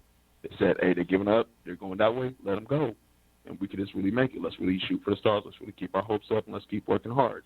I appreciate what you do, Tim, and everybody just keep your hopes up. We're going to make it through this. And, you know, the revolution is still going. Hey, thank you, Pat, for the phone call, man. I appreciate it. You know, I was thinking the same thing. I was like, wow, well, if people are in the house and they'll have their devices, and I heard that they were going to pass a bill where they couldn't disconnect your internet access, even for not even paying because of the situation, the pandemic. And I was thinking, wow, this is a time, just like you said, Pat, where we put out as much content as humanly possible. Well, guess what? Everybody else is too. You know what I'm saying? So, like, I noticed that a lot of other people are putting out a lot of content as well. I'm going to try to ramp it up on the content. I've had a camera that I've had for like a year. I've been trying to learn how to use it. I got another setup that I'm trying to do. This right here, I want to do my coffee shows that are a little bit more relaxed than what I currently use here. So anyway, I've got that squared away now. So I just want to be able to jump over there and do quick segments. But I respect your opinion on that, Pat, and I intend to ramp up my output level as well. 360, you're live on Freedom Friday. What's your name? What's your comment? Well, hi, Tim. It's Ramona from Bremerton, Washington, once again. Hey, Ramona. What's on your mind? Well, what's on my mind is we're here for the same reasons that we've always been here. I've been here since 2016. I know you have also. I'm here for my children and my grandchildren, and we need to keep fighting because that's what it's going to take. And it would be understandable if Bernie has to go ahead and do what he said he was going to do, which, like it or not, that's what he does. If he decides to endorse or go out and prop up Joe Biden, so be it. But we're still here, and we don't have to, and I'm not going to. I'm not going to vote for a neoliberal, not for any reason, no matter how much ugliness they put up against him. Anyway, so that's what I wanted to say. We're still here for the same reasons. When I took a trip out to see my folks, I went through Sheridan, Wyoming, just to give you a little anecdote. There was a lady who wanted, who served us, my daughter and I, and she saw my shirt that said Peace, Love, and Bernie. She said, I don't need a tip. I just would love to have that shirt. I went out to my car, took the shirt off, and gave it to her as a tip. And I like the thought that there was a lone person waitressing in Sheridan, Wyoming, that in the middle of probably Trump country wanted that shirt. So we're still here. Thank you, Tim, for all you do. Thank you, Ramona. I appreciate you. Thank you for the story, too. That's heartwarming, to say the least. That's great. And, yeah, we're here for the same reasons we've always been here. We're not going anywhere. I mean, as far as I heard, last thing, guys, if you've been around, I don't know, man. If you've been around, you know me. We still need health care? Where you going? We still got mass incarceration? Where you going? Our water's still dirty. Where you going? We still got income inequality. Where you going? We still got poverty and homelessness. Where you going? We still have wars, bombs, money for war, can't feed the poor. Where you going? Where you going? Well, you know what? You go ahead and go. I'll be here when you get back.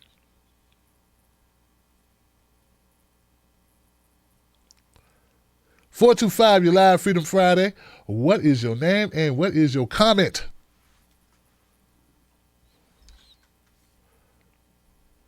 Hello? Hey.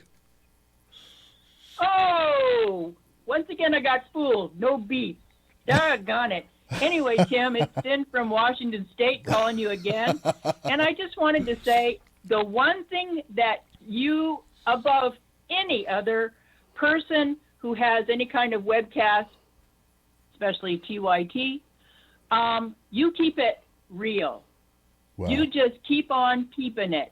And that's what brings us to you, because Bernie is number one, and I just hope, and I'm sure you do too, just like the rest of the burners out there, that Bernie stays in the race, lays low, and just keeps on keeping it. Because, you know, anything could happen, and there's a lot of people that are pointing this issue out. We've still got time. There's still a lot of states to go through. Yeah. And we need to just close our eyes, close our ears, close off to all those naysayers and those downers, Debbie Downers, who keep saying, "Oh, Bernie's out of it. He's it's once again, it's happened again, and he might as well just back out of the race," you know, because, you know, if he stays in, Joe is not healthy. He's not by any means. He's not healthy at all, and anything can happen. Who's going to be there if Joe has to drop out? Who's the next one in line? Who's the one that has all the delegates? Who's up next in line? I'm pretty sure it would be Bernie Sanders. Yeah. So I really want him, and pray that he just stays in it for the long haul, and we just see what happens. In the interim, he is doing his damnedest right now. He is a president right now. Yeah. for the way that he is reacting to the coronavirus.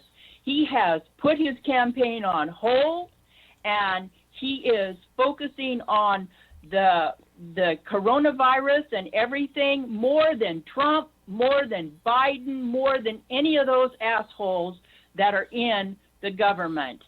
He's the one that's telling us the truth. He's the one that's coming out and he's facing the public, and he's the one that's putting it out there, and we should listen to him.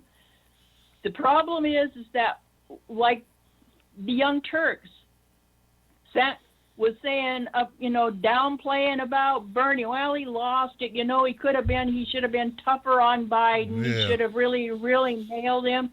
Bullshit. That's what I say. Bullshit. Because it doesn't matter. And at that point, it didn't matter how nasty Bernie could have got to Biden, and it would have all came out the same, because that's the way the establishment was playing it. And the DNC, the hand in hand, and they were in it to win it, and they didn't care. They have slapped us in the face once again with yet another candidate who is inept and not capable of doing the job.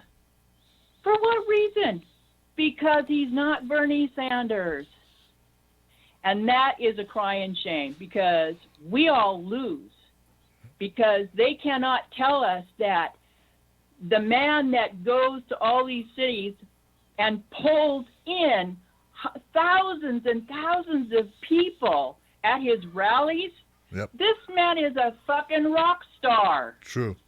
And he pulls in all these people and he loses. And Joe Biden wins Washington State that I live in, and he didn't even come to Washington State. He didn't even make an appearance. So it's all just a bunch of bull, and we just need to stay in it, and we need to stay positive, and we need to fight. Yes. And we're going to fight. We're going to encourage all of our fellow burners. Don't go on rattling on about Bernie and starting a third party, because he can't. And I try to iterate that. He cannot do it because he signed a loyalty pledge to the DNC in order to run in the first place. There it is. And you know damn well if he tried to do that, if he tried to run third party, the DNC would sue him so fast it would make your head spin. So I try to reiterate all of that, and I will go and find it online, and I will post it for all of these people that start down that path. No, stay hard, stay fast. And just, we're in it to win it by some means, and anything could happen. All right, sister, thank you so much for the call. I got to let it go there, but thank you so much for your kind words, your enthusiasm, your inspiration, and calling it like you see it. And I agree with you, and that's what I've been speaking on. I've been saying all the way to convention, all the way. Now, I'm not going to be like Hillary Clinton and even whisper thoughts of somebody being hurt. That would be disgusting, would be repugnant and repulsive to make an allegation or to insinuate that someone could be murdered on the campaign trail. So that's the reason why she should stay in it. I wouldn't say that. Though, even if I did, I mean, unlike Hillary, I know they would condemn me. I wouldn't be on the Today Show or Oprah or get a Netflix special after making such a horrible, horrible prediction. But what I will say is, Joe Biden is not a strong candidate. He never was one. And Bernie Sanders deserves this. He deserves to stay in it. He's fought long enough that he should stay in it. I believe, in the great words of Ed Schultz, Bernie's that kind of guy that stays in it. He stays stuck to it. He's not going to give up. And he's given so much sweat and toil. The man had a heart attack on the campaign trail. The least he could do is stay in it. He's earned the right to stay in it. And anybody calling for Bernie to drop out, they need to drop out. That's why they need to drop out of life, period. They need to drop offline. They need to drop out of our conversation, out of our circle, and out of our community, because Bernie has earned the right, running for president and building this coalition that he has built. He's earned the right to stay in this race. That's his right. as an American citizen, as a senator, as a campaigner, as a candidate. But thank you, sister. 727. You live Freedom Friday. What's your name? What's your comment? Hey, Tim, it's Daphne. I just wanted to say, onto what the Reverend said earlier, not only do I agree with her, but I also believe that Bernie is the most Christ-like candidate. When you look at what he stands for, to me, it's actually the real version of what we hear from Jesus, from the Bible, what he stood for. Stand up for the poor, you know. I also want to say that I agree with you on the Bernie peeps. I had the honor of working alongside of a bunch of Bernie people canvassing, and it changed my life because they were the most warm, accepting, diverse, amazing group of people I've ever been around. And I want to say for those folks on Twitter and also some of the independent media that are criticizing Bernie, who for like not being tougher or whatever, that Bernie, you can't take what you want from somebody and leave the rest. You know, Bernie is freaking Bernie. I mean, there is not a version of Bernie that is rude. You know, I love that he used the F word the other day. I thought that was fantastic. But because he was standing up for something he believed in. But there's not a version of Bernie that is this jerk. So when people say, hey, he should have done this, he should have done that, I disagree, because the very things that we like about Bernie are those things that Bernie brings to the table that are true and just and bright and smart. And, you know, you just can't take what you want from somebody and leave the rest. You have to accept that person. I do also think we still have a revolution happening. I'm not giving up on Bernie, but even if Bernie doesn't make it, we have a groundwork laying that we can work from. And this guy, he started this for us. We are so lucky to have had this happen. And I showed up on Tuesday, despite my and my mom having called up this jerk governor we have here in Florida and told him, dude, we do not want to go and risk our lives to vote. You know, you had to get a absentee or whatever ballot, like 10 days, you had to request it 10 days ahead of time. We all had to go and risk our lives, really. I mean, maybe I sound dramatic by saying that. But, I mean, they would not postpone our primaries. Same with the Tom Perez jerk. You know, they all said, like, hey, you go ahead and vote and everything, you know. I mean, we had to do it. Lastly, I want to tell you about yesterday, the Florida Supreme Court ruled that the All Voters Vote Open Primaries Initiative will be on the ballot in November here in Florida. And that means that people can vote to have our primaries open here. Okay. I'm going to be, like, super trying to, like, volunteer for this to make people aware of it, because unfortunately the media won't do it. And there's been a lot of people like making sure, like trying to get this off the ballot. The bottom line is, make sure this is a huge thing in Florida, that people know that we will have an open ballot if people vote on this in November. All right, sister, I got to leave it there, Daphne. I got to leave it there. We got a lot of calls in queue. You would not believe how many people on this line to talk tonight. It is crazy. But thank you so much for your call. 352, you're live on Freedom Friday. What's your name? What's your comment? Jim, Gary down in the swamps of Gainesville. Gary, talk to me, brother. Listen, I'm trying to break it up so I don't get off track too much. So I'm going to break it up as what was, what is, and what should be. What was, let's just start from Iowa. Okay, Iowa, we already saw that's just a small state with a few people, and they had a problem counting the votes. I mean, I saw people flipping coins there at the end of the night to see who gets the freaking delegates. Are you kidding me? Are you kidding me? That's how we're counting votes? a good thing Bernie was there because they were trying to steal Iowa from him. But he had his shit together and he called them out, and he got Iowa. Then he gets to freaking New Hampshire, and another one he had to pull out, and then he gets to Nevada, another one. All those 3 states had freaking election problems. They all said there was shit going on that they said, we don't get it. All right? So we already knew there was something wrong there. Then we should have known there was something wrong when you got 19 freaking candidates on the stage with Bernie Sanders, who was he gave the most powerful woman in the country a run for her money last time. How is it that they put 19 people up there with him? Maybe 5, maybe 6. They were all friggin', I mean, some of the people I never even heard of before. Pete Booty Boy, friggin', I can't even go Amy Klobuchar. I mean, they had people up there. And I started thinking, why did they do that?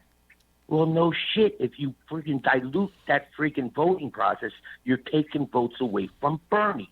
This was such a DNC mob hit. I mean, if anybody can't see that, people don't believe the mob exists anymore. Let me tell you, they're out there. All right, these guys got power. All right, they set this up from the beginning. 19 people on that stage, and then goes to South Carolina, and friggin' James Clyburn friggin' teams up with friggin' Joe Biden. When I'm pretty sure, if I remember correct, Tim, correct me if I'm wrong, but I think Bernie and Clyburn did a bill together. I thought they were supposed to, they had some, kind of, right? Yes. So James, so then James freaking gets South Carolina to freaking throw the switch on freaking Bernie. So now, what happens? He's already got the rest of the South going with South Carolina. South Carolina's got the rest of the South going. But before Super Tuesday, if I'm not mistaken, like half the candidates dropped out and endorsed Biden. Half the candidates dropped out and endorsed Biden. So what happens now? Well, all the people that were endorsing those people that dropped out, they freaking follow Biden. I mean, if they handed this guy everything on a silver platter. So then Super Tuesday comes along, and that's what happens to him.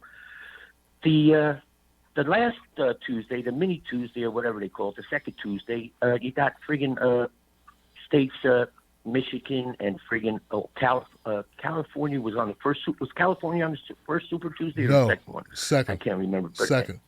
Second one. Mm-hmm. Second one. California took 3. I don't even know if they're done counting the votes. They said they had so many problems trying to figure out the votes. There's been more problems with these elections as far as the vote. California had new booths that they never used. I mean, there's an old saying from the gangsters in New York. I grew up in Jersey. And it says, it's not who votes that counts. It's who counts the votes. You can vote all you want. If nobody's counting your vote and throw it in the trash, guess what? It don't mean shit. And you know what? As sad as it sounds, that people don't want to believe it, a lot of votes got thrown in the trash. Wow. A lot of votes got thrown in the trash in this election. So that's basically what was. Well, I appreciate it, Gary. Elizabeth Warren. Yeah. Yeah, Gary, I got to leave it there, man. Thank you, Gary, for the phone call, man. I appreciate it. If you looked at this queue like I'm looking at, you know why I'm moving it on, but thank you. 865, you're live, Freedom Friday. What's your name? What's your comment? Hello. Hey. Hello.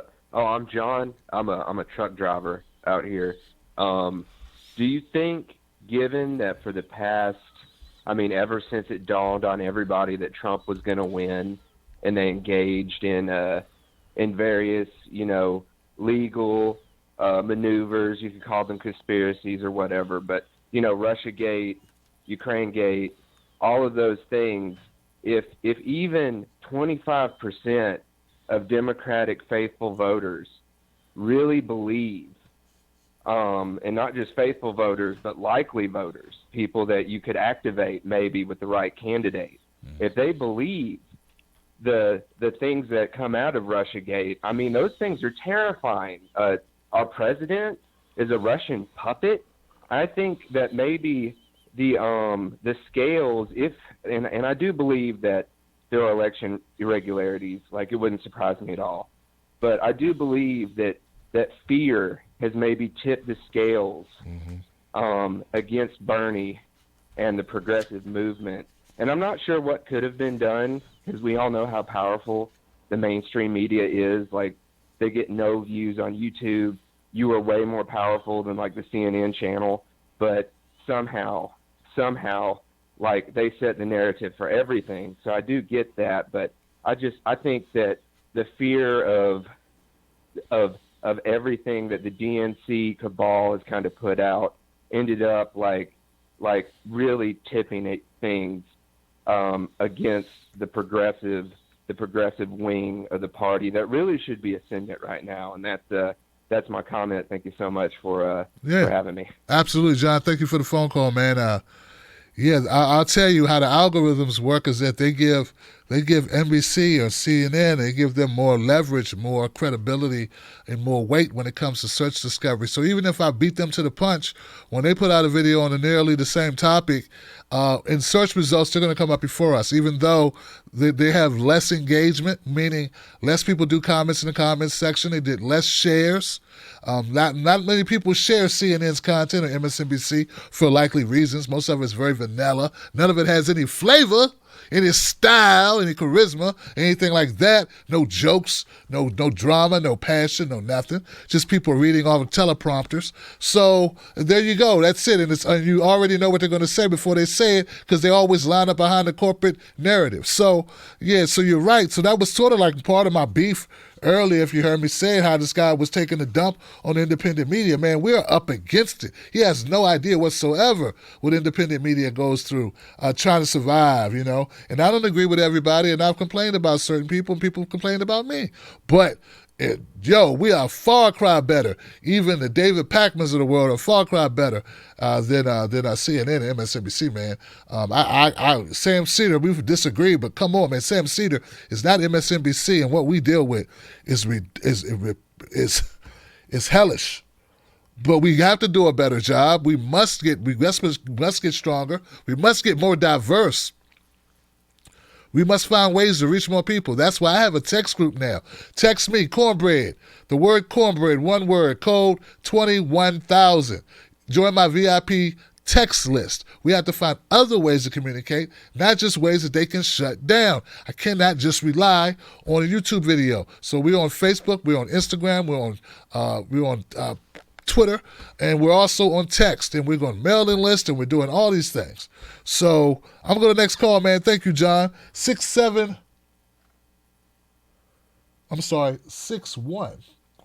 There we go.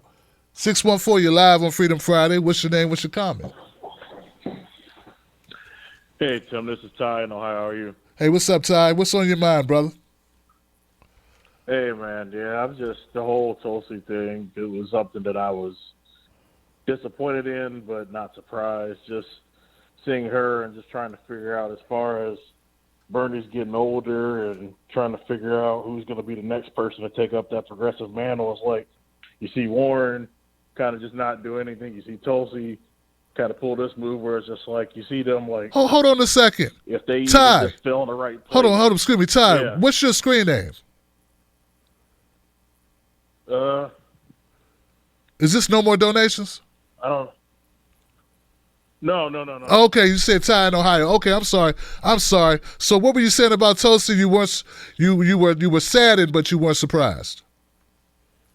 Oh yeah, I was sad about what surprised was saying. Like I was seeing that now, just like once you see them like start to change on Medicare for all, you know that they're gonna kind of like start to move and kind of finagle themselves out of certain situations. But still, you're like, who's gonna take over this progressive mantle? Because essentially, you're getting a head start if you play that the right way. It's like Warren, if you don't mess this up, you're already at the 10-yard line. You just got to find some way to just finish and get in. Tulsi, do the same thing, especially after she backed Bernie in 2016. It's like, okay, I don't know who it's going to be. Is it going to be Nina Turner? I hope it is. She's from the same state I'm from. But at the same time, I feel like mainstream media just try to silence her because like they did with that with Hillary from a couple weeks ago, that issue where she was on CNN. So that's all I had to say. Well, thank you, Ty, man, and I agree. It's going to be tough going, man. I believe it's independent media's job to do so much, man, and we had a vehicle to get the message out to the people, and we need to do more. And Yeah, like, and I'm looking at what my role is here. Like, I've been having conversations with people about what's the next step. What's the next thing? What's the next movement? The next strategy, the next step for this, not to just continue to only put out content. Like, we got to do more. So we're in the process of doing more for the community, more for the movement, more for progressive policy, because I believe in it that much. This is it. So, but thank you, Ty, for your thoughts. 626. You're live on Freedom Friday. What's your name? What's your comment? Hey, Tim, how you doing? This is DeCarlo, man. Hey, I had a couple things I wanted to say. I promise I'll be quick. One, I think that Bernie should be staying in the campaign all the way to the end till we get to the convention, because primarily what's happening is the RNC and the DNC both are acting like remorse. They're going in and they're taking all of his ideas. What's going to ultimately happen is enough people are going to get sick that they're going to need national health care. And the person that they're going to have to go to for that is the architect right there with Bernie Sanders. So if people are smart, they're going to say, hey, you know what? We need to go ahead and try something different. We don't need to give with someone who is a liar and then disappears during a crisis like him, status quo Jim Crow Joe Biden and his trusty sidekick, Jim Clyburn, Jim Crow Clyburn, because it's like, this is the big thing. We're over here and we're sitting here and people are saying, oh, you know what? I want health care for all. Oh yeah, you know what? I want stuff forgiven. But at the same time, I don't want the person who's giving me the idea. That's just complete asinine. It doesn't make sense. So for me, it's like, that's one big thing that has to come off. The other big thing is that, we have to get into a situation where we are actually being the leaders on this. So what I would say is again, going all the way to the convention, okay, you want to try and take it from me? Well, here, this is what you're going to have to give us in writing. We have to get that in there, because if we don't, we're not going to get anything. We also have to remember one big thing about this is, since we have a big break right now in the election, I think Bernie should be going back and actually saying, you know what? We're going to go ahead and do a recount of the states, because I think that's a big essential. I think that we should really do a recount, because with all of the discrepancies that have happened up to now, let's go ahead and count the whole thing. And one last thing, the DNC, bringing up the DNC again. In August of 2015, Tom Paris said we can't have a ounce of discrepancy with the voting. If we do, we'll be questioned. This is what they said in 2015. And then what happened in the very first one in Iowa? There was a bunch of discrepancies. So they know that they've done dirty. It's a matter of the people. And that means the people listening and the people who are out there and really truly believe about Bernie, we need to make sure that we're holding their feet to the fire. The DNC said it best.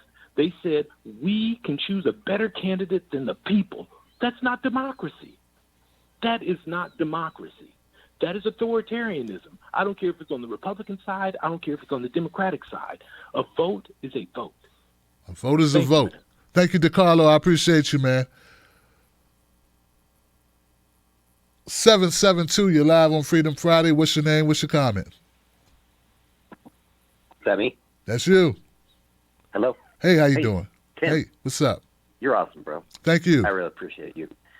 First of all, let me just run through a little bit of aloha here. Listen to her talking about 9/11, and that inspired her to join the military. Maybe she didn't listen to Howard Zinn, who was a World War II veteran, Army pilot, who bombed a lot of people.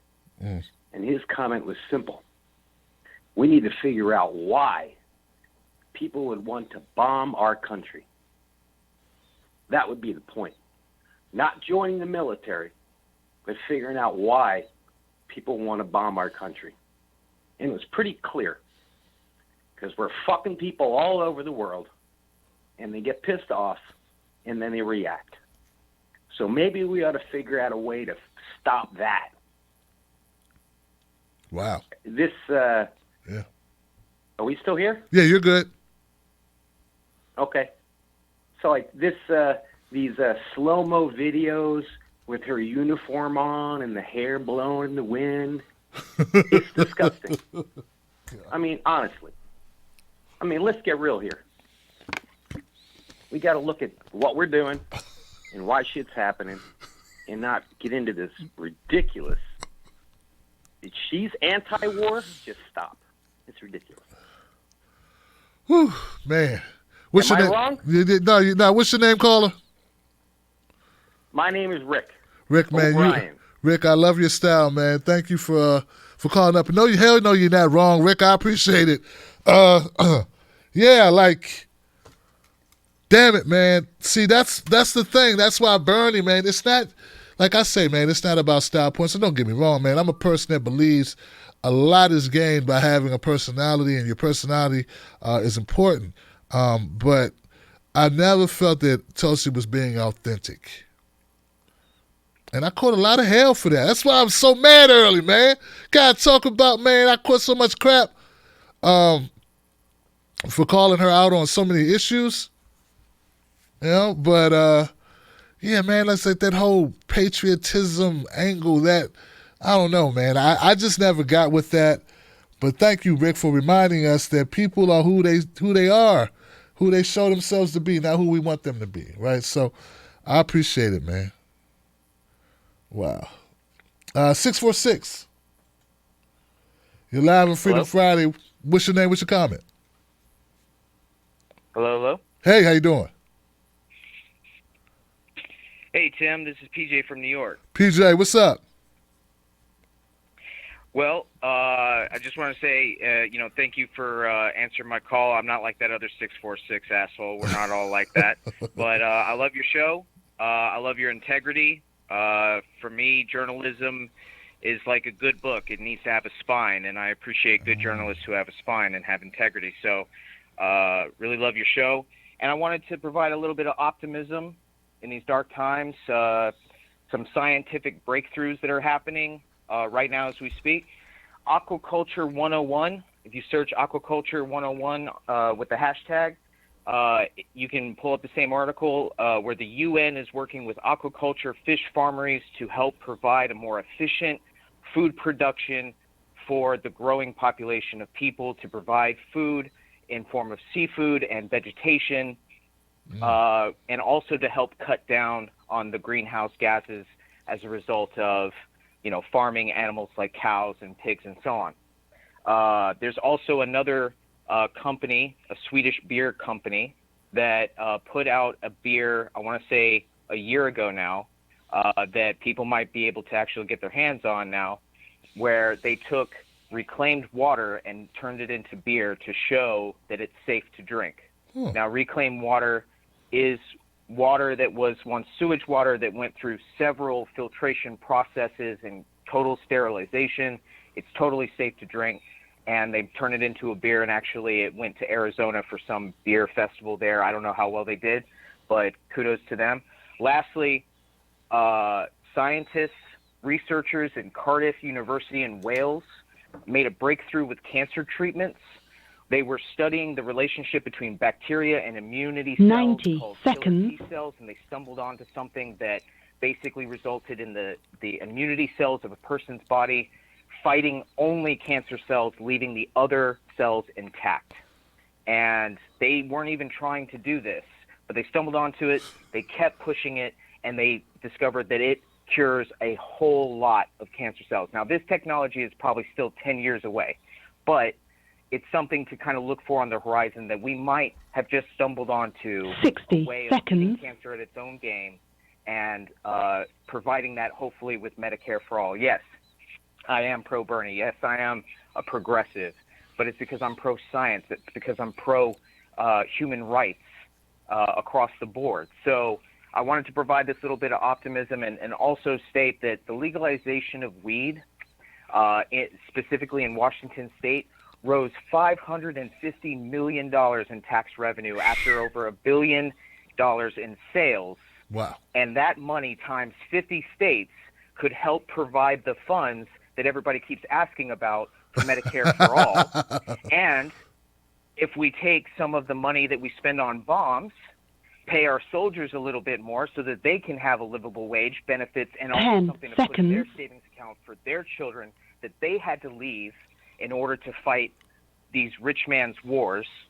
Okay, they should be able to have something to give to their families, and we take that money, we put it towards research and development into science, and we can do this. We can beat coronavirus. We can beat any other virus that comes up if we have the necessary funding. Thank you, Tim, for your time. You're one of my favorite journalists. We love you. Keep doing what you're doing, man. Thank you for the phone call, man, and the information and the optimism and the good news, man. We could use some good news right about now. 917, you're live on Freedom Friday. What's your name? What's your comment? Hi, my name is Janice. Hey, how you doing? What's on your mind tonight? I've actually been following you for a while, and I've been seeing a lot of people writing in the comments that they're going to write in Bernie if he's not on the ballot, if he doesn't win the nomination. That's actually not a good idea. 26 states actually require candidates to register, and 7 states don't allow write-ins at all. We have to stay unified. We all have to collectively decide how to leverage our power rather than just voluntarily disenfranchising ourselves. Okay, thank you for the phone call. We appreciate it. It's really early, guys. People are saying that that's really early. We're nowhere near the election time, and people are frustrated, and people are angry, and people are saying different things, but we got a lot of time to convince people of different strategies that we can take as we go about this process. We ain't done yet. We're nowhere near it. No matter what you do, this ain't the general yet. So thank you for your first time calling, but I think it's preemptive. It's a little too early to really badger people about comment sections. Gosh, lady, this is one of the better ones. Go to try a TYT comment section. It ain't like, I'm not knocking them. I'm just saying it gets this. Yo, this is nice. I got moderators. A lot of places you go, they don't even have moderators. So let me shut up before those sex bots come back through. Get them locked and loaded, Rev Marie and Sign of the Times and Eli and and Buck. I think Buck's and Rob. I don't know where Rob is. Rob, where you at, brother? Yeah. All right, let me go to the next call. 575. You're live on Freedom Friday. What's your name? What's your comment? Hello? Hey, how you doing? You're live. What's your name? What's your comment? Oh, hello. My name is Jesus. Thank you for answering. Sure. One question I wanted to ask you is, so, like ever since I graduated high school and even before high school, I've been like super into this politics stuff, like shows like yours and Kyle Kalinske and stuff like that. One thing I always wonder though is like, how does a person go about trying to make like the biggest difference possible in trying to get policies enacted that'll help the American people and stuff like that, because you don't automatically just end up at the top, like becoming like a Bernie Sanders or something like that. So like, basically, like, what's the road forward to become somebody who can make a big difference like that? Wow, brother. Well, thank you, Jesus, for the comment, for calling in, young man. I'll tell you this. We're always trying to figure that out our damn selves. I tell you something that Kyle and Jank did. And so I can be critical of certain content choices made by Jank, the biggest. He got broad shoulders, man. TYT has broad shoulders. So they can take criticism. But I also want to give accolades where they deserve and say, when they started Justice Democrats, an organization that helped candidates run races, though not perfect, though some people disagree with some of their choices, it's something that they created. They also created an organization called Wolfpack. They have Tim Black's Wolfpack, then they have a Wolfpack. Looking back, I kind of wish I would have chose a different name, but my Wolfpack, with the name of my organization, or my community, was chosen by the community at the time. They wanted to name it Tim Black's Wolfpack because it rhymed and people liked it. So, be that neither here nor there. That's not the point. The point is, I'm always trying to find ways to better impact people. There is no rule book on how to impact, how to do the most good. You do good as much as you can, and you try to get a strategy. I've learned that consistency is the most important thing, and keeping your ears open in your community and working with more people in your community, having people assist you and not doing it all on your own, and also listening to advice from people that you trust. These are all good ways to learn what's the next step to take, and we're about to take different steps now. Just get involved, brother.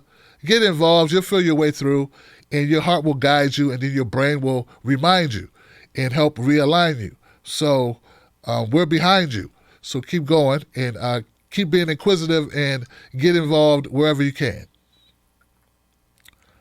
That was Platitude City, but yeah, just pick up your smartphone, talk, brother. 231. 231, you're live, Freedom Friday. What's your name? What's your comment? Tim. Hey. Hello. Hey. Hey, this is Garrett from Michigan. I wanted to talk not about Tulsi, who broke my heart, or Biden, or Bernie, or the DNC cheating, or any of that. What I want to talk about is a friend of mine is a surgeon. She's out in California, and what she turned me into today was that across the country, we're running out of blood supplies for hospitals. That the Red Cross has canceled every one of their drives, some 3,000, and so they have like 86,000 fewer donations. And most hospitals have like 1 day's worth of blood supply. So all the people that are listening, if you're healthy and you can donate, you can call 1-800-RED Cross. That's 1-800-733-2767. They have an app that you can find on your phone, Red Cross Blood Donor app, or just visit the redcrossblood.org and make an appointment and go donate blood because we're running out. That's all I got. Yeah, kind of a dickhead. Hey, look, I'll say this, man. Yeah. It's not a good way to promote something by starting off saying, hey, I'm not going to be like the rest of these losers and talk about stuff they care about. I'm talking about what I care about because it's so much more relevant and important than the shit they've been talking about. Hey, guys, why don't you do this?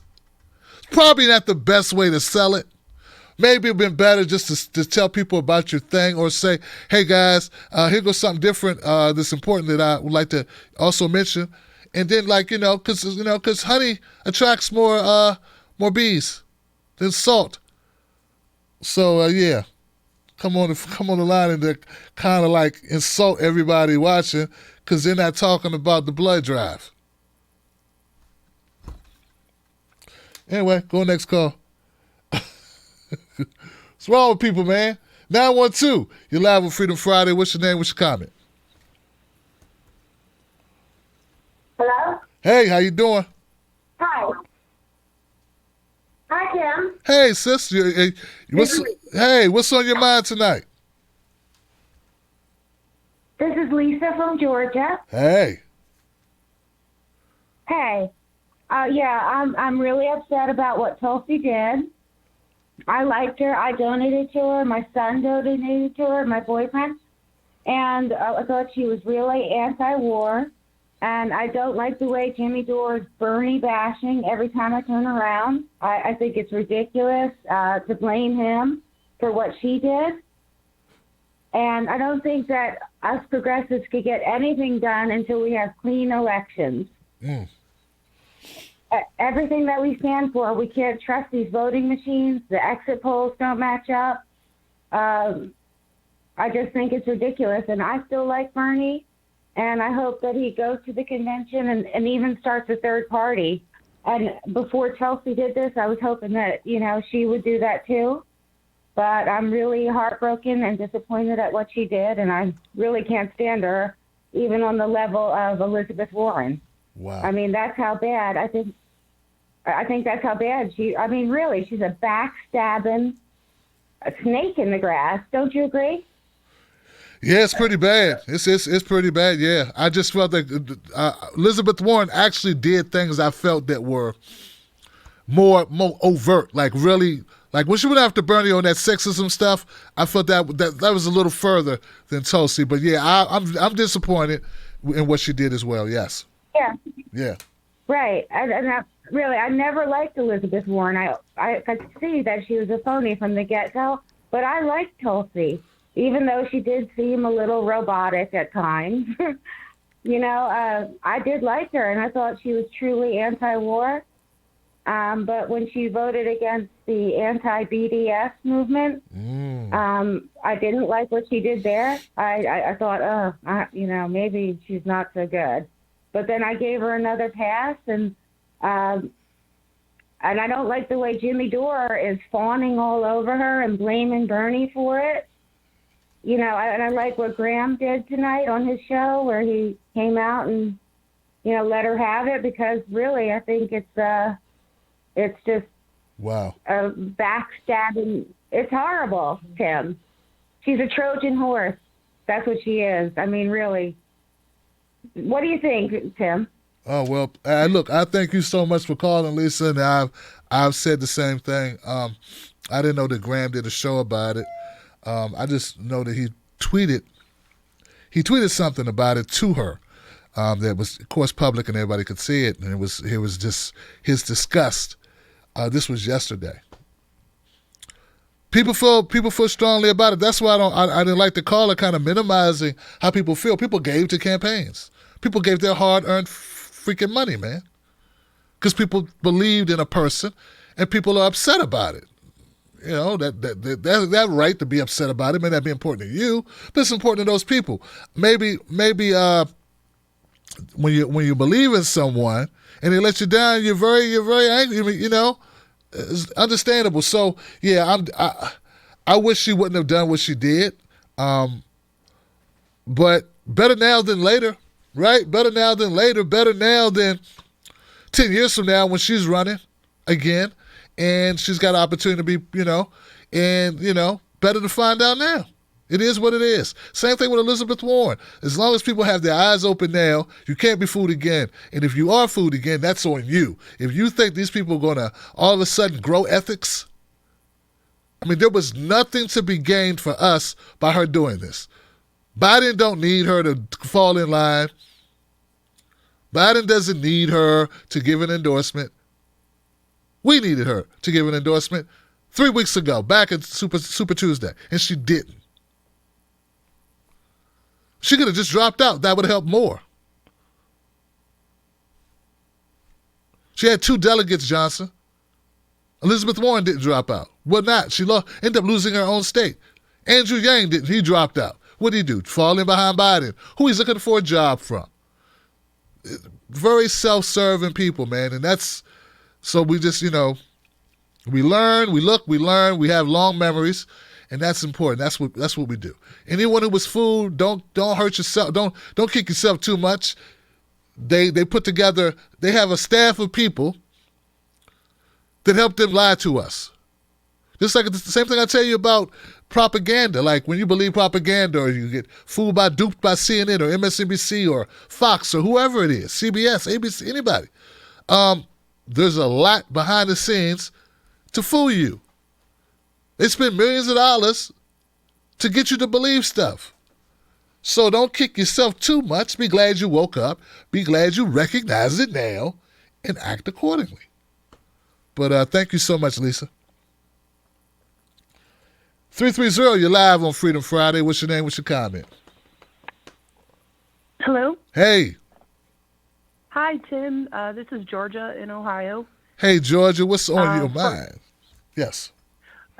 Georgia, hold on. Georgia in Ohio. I love that. That's different. Georgia in Ohio. Thank you, yeah, Georgia. I like saying that to people, too. So. First, I just wanted to tell you that I love listening to your show every day. It doesn't matter if it's a debate or the the polling going the wrong way or the voting going the wrong way, whatever. You're like therapy at the end of the day, and I don't know what I would do without listening to your show a few times a week. But I had 2 quick things I wanted to say. I know a lot of people are concerned because there's so much stuff, especially on Facebook, and even Twitter going around saying, oh, is Bernie going to drop out of the campaign? He sent this email out saying that, he's going to assess the campaign, all that kind of stuff. If this fight is not over, and a great way to know what's going on with the campaign is to go to his website, go to the volunteer tab, and sign up to do the online webinars to learn how to text and phone bank. He has an app called Slack that there are forums in there. Everybody talks. We all support each other. You can text from home. It's great for introverts like me, and especially now being home, it's just extra time to be able to do things. We're still texting for him, so it's not over. We're still texting, calling people that are coming up to vote, letting them know about online things that are happening, his live streams and things that he is doing. So that's a great way to get involved with the campaign, and it helps boost and motivate you when you're feeling down and feeling like, oh, we can't win this, and social media is like driving you crazy. And so please, everybody, go to his website and learn how to text and phone bank. And then one more thing is, I think what we need to do, just talking to people in everyday life, talking to people on social media. I don't know if everybody's aware, but if you sign up to get texts from Bernie, I'm sure everybody knows how often he sends, donate to the campaign, just send this, just send this. Well, of course, every now and then I try. I can never send a lot of money because I'm poor, but as most of us are. But I do try to send in, small donations here and there. And I noticed when all this pandemic thing started to get really bad, the text asking for donations stopped. And yesterday he sent out a mass text to everyone asking to please donate to 5 campaigns or 5 charities that are helping with the coronavirus. And, helping people, Meals on Wheels and the Nurses Association, all this. That's something we really need to start talking about and start promoting and start telling people about, to show people, wow, Biden's sitting in wherever he is in his, in his house with his wife feeding him. I don't know. But we need to start telling people about all the things that he is doing, how he is being the president that we need right now, and putting it in their heads like we already know he's the president we need, and this is how a president acts. And he's not hiding. He's not doing things. He's taken his entire campaign and turned it around to raise money for these charities instead of begging people for money. Wow. And that's what a president acts like. So, I think if we all just band together, start focusing on the positive, spread that around while we have time and we're at home, focus on those positive things that he does. And I think that'll help us in the campaign and push us forward when the voting does start back up again. Thank you, Georgia.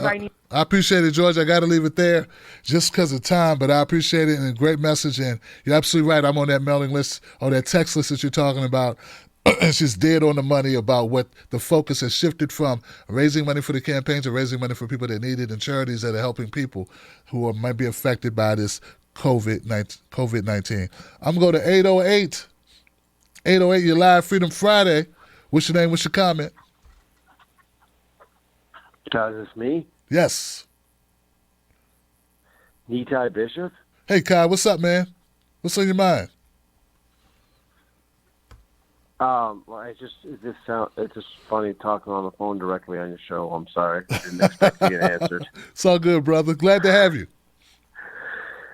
Thank you very much. Well, like here we're sitting in Honolulu, COVID-19, always wondering what's going to happen to the islands. And who could be more socially isolated than us?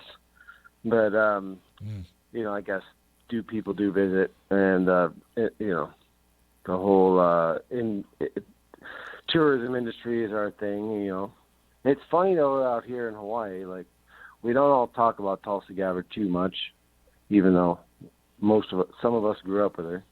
But as far as this whole election thing goes, it is real disappointment because, I see it, like, I always had a little bit of a thing for, I backed up Tulsi because she backed up Bernie, and, like, it doesn't, I backed up other people in the past, like Ron Paul and Dennis Kucinich, and Dennis Kucinich came to Hawaii. I met him in person at a poetry slam, I handed him my phone because my friend couldn't be there. I handed him my phone. And I said, "Hey, this is my friend on the Big Island. She's talked about you. Most of these people are here because of what she said about you. You know, like."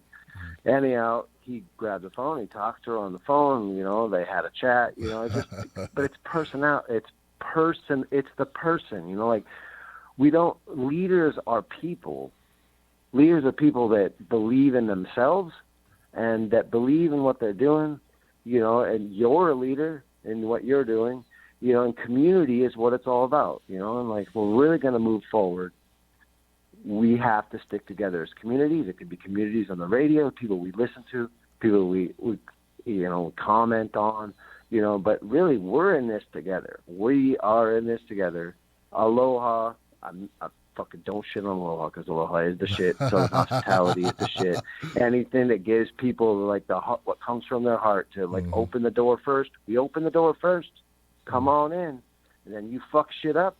Then the door's shut. Not first. The door's shut. You know? Yeah. You know, so the door's open, right? And then you fuck shit up, the door's shut. Once the door's shut, that shit's shut. But that's because you stepped out of line, right? You know, and when you were talking about aloha, I actually understood what you meant because to me,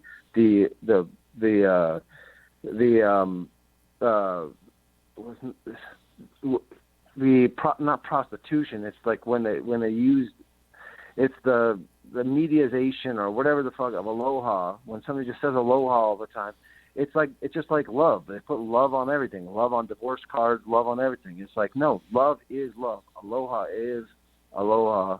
These things actually are sacred, you know. And if you treat them like that, then you're just full of shit, you know. And unfortunately, Tulsi fucking upset a lot of people. Yeah, I grew up with her. She sat in my soup when she was 2.5 years old. I went to her father's school in Samoa.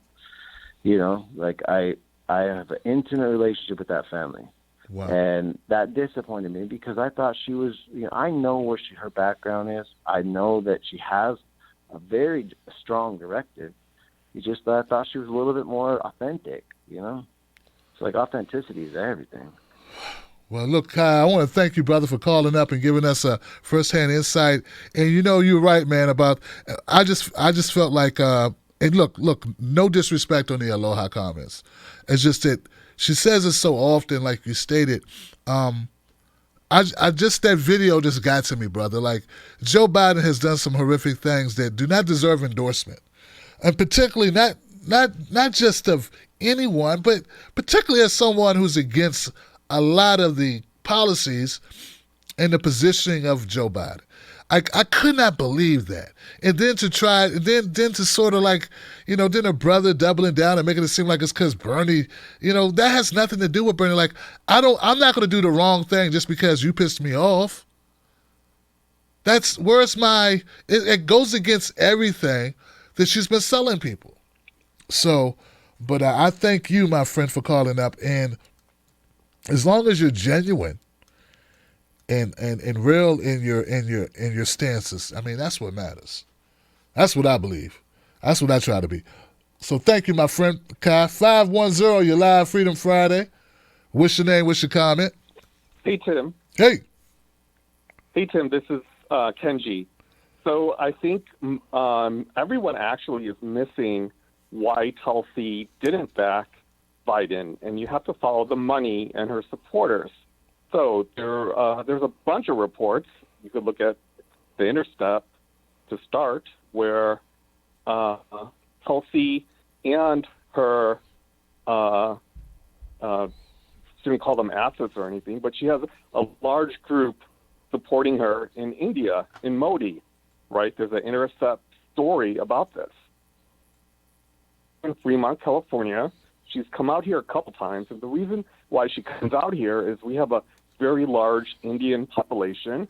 We live just north of Silicon Valley, wealthy, up in the hills, and she raises a lot of money from this group. And the reason why they would not ever want her to back Bernie is for a few reasons. Number one, Bernie actually had a statement against India for Kashmir. I don't know if you recall this, right? where he said human rights violations from the Indian Army in Kashmir, right? Number two, Bernie recently said, when Trump was in India, that there's human rights violations in India right now because of that citizenship law that Modi backed, correct? Right. He made a statement. Number three, the Muslim support for Bernie's candidacy. His surrogates, starting with his surrogates, Rashida Tlaib, Ilhan Omar, right? They get so much online hate, right? Right. And his, so he has a very large Muslim support group. Number three, his number two, Faz Shakir, Muslim, right? So there's actually, he has a big, there's so many stories of Muslim coming out to support Bernie in the vote in Iowa, right? It's true. So you can research this. And there's so much support on the Indian National Front. American Indians never, ever want Tulsi to ever, back Bernie. She did back him in 2016, right? But she would never do it now. I don't know what her plan is. I don't know if it's office or go to work for a multinational Indian company, right, where she can rake in millions, right? Okay. But these people have a ton of money. They're kind of like AIPAC, but on the Indian side. Gotcha. So please look into this. Gotcha, my brother. I got to leave it there, Tangi, but I appreciate you calling up and giving that information out to the community. I appreciate it. 325, you're live on Freedom Friday. What's your name? What's your comment? You say 325? Yeah, that's you, my friend. How you doing? Yo, how you doing, man? Yo, I haven't called in a show in like years, man, but I just want to make a quick comment real quick, Tim. I got put on to you from Kyle Kalinske. I remember you guys did that panel at Politicon and everything, and I just want to big ups, yo, to you doing your thing. But I'm going to make this real quick. So I had a corny motherfucker post on my Facebook talking about, yo, vote for Trump and then vote for Bloomberg and all that. And I tell people all the time, man, I just turned 40. I'm still young. I've been a pro fighter. I fought in Iraq. I'm not voting for myself, man. I'm voting for people like my uncle. He's retired. He gets a bullshit $1,200 Social Security check, and he's battling stage 4 lung cancer. And the nigga is struggling to make 65 because he's afraid he's not going to be able to pay his fucking bills. I'm voting for people like that. People like myself who, even though I've been an athlete all my life, if I didn't have medical from the VA, man, I'd be struggling because I'm a diabetic. And you know how much insulin costs? So all I'm saying is real talk, man. I don't understand how our peoples, black folks, voting against our own interests when the majority of us have to battle diabetes, high blood pressure, high cholesterol. Half of us won't even make it to 65 to see that fucking Medicare for all, yet they voting against Bernie, my dude. So real talk, peoples, this is our fucking country, man. We pay taxes. We work a shit job, taking bullshit from our boss, day in, day out, living paycheck to paycheck. We got to keep this revolution moving. Because at the end of the day, we pay taxes.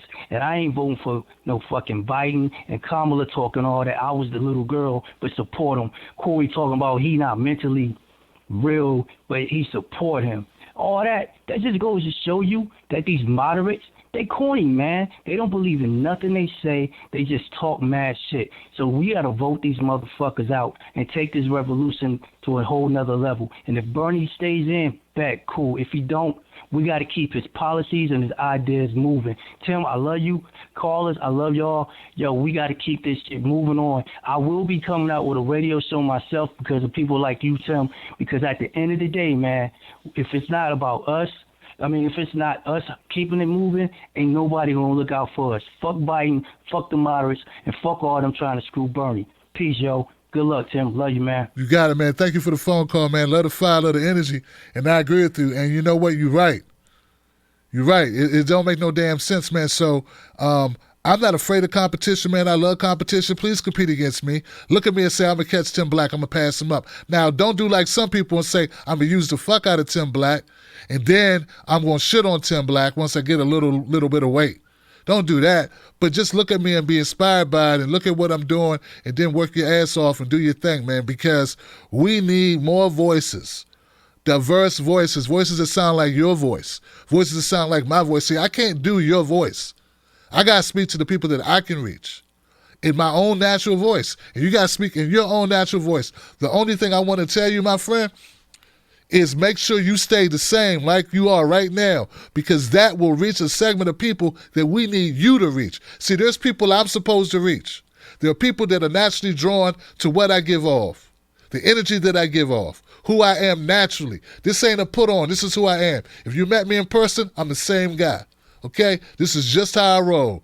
People that met me in South Carolina already knew. When I walked in South Carolina, the first guy I saw at the first rally said, Tim Black, you may not know a lot of people, but a lot of people know you. I said, you don't know a lot of people, but a lot of people know you. He shook my hand. You're going to connect with people the way you are. Do not change anything. Embrace everything about yourself and put it out. And the more you do that, the more love you get. Biggest mistake I first made was trying to be like anybody else or sound any type of way. This is just me, do you, and we'll reach more people. And that's the difference. That's the problem, brother, is that people are not informed because they're watching Roland Martin. I said it. They're watching Roland Martin. They're listening to Don Lemon and Joy Reid. They listen to these people that had these jobs who are paid to tell a script, or they will no longer have a job. Not saying these people are horrible, but they have a job. Well, when you're in independent media, you only have one job, and if people will embrace that and that job be about your community, man, we'd be much better off. So thank you for the phone call. And go get them. All right. That's what's up. 985, you still here? Yes, he is. 985, you're live, Freedom Friday. What's your name? What's your comment? Hey, Tim. What's up? I'm Joe. What's up, Joe? From Louisiana. Talk to me, man. Hey, I got a early honeymoon. Christmas present. Anniversary gift from my wife. Okay. She purchased me 2 shirts from your store. One of them says, "We are all Johnson," and I love that one. But the one that I really wanted, and she got it for me, was "Both Parties Suck, Johnson." And I tell you what, look, it's a month in advance, and I'm glad we got it when we did, because times are going to be tough for a lot of us here.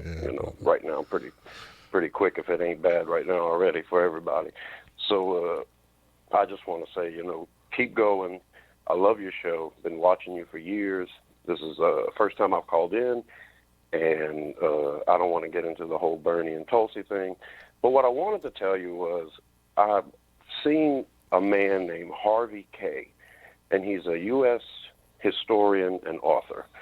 And he appeared on the Humanist Report, and then he was also on The Hill Rising recently, and he was also interviewed by Nomiki Konst. Now, this guy is a great historian, and he brings up a lot of the times in American history where we the people had to make something happen. So he knows a lot about World War I, World War II, also about the American Revolution, the Civil War. And he connects Bernie's movement to America in a way that I think a lot of us have been critical of Bernie, because a lot of times he brings up other countries. This kind of freaks out a lot of people. But if you could get this guy on your show and you could interview him, I'm telling you, he's inspirational. He motivates me, and he really does put a characterization on the rebellion. That's what he likes to say. Those are his words. Rebellion. It's like in our DNA as Americans. And from listening to him and from my own thoughts, what I want to leave you with is I think that the promise of America is something we haven't reached yet. We're supposed to be an experiment in democracy. We're supposed to be a constitutional republic and a representative democracy, and all of our representatives aren't representing us. So if we have an actual democracy, which is promised to us, then this country would be run by we the people, by for the people.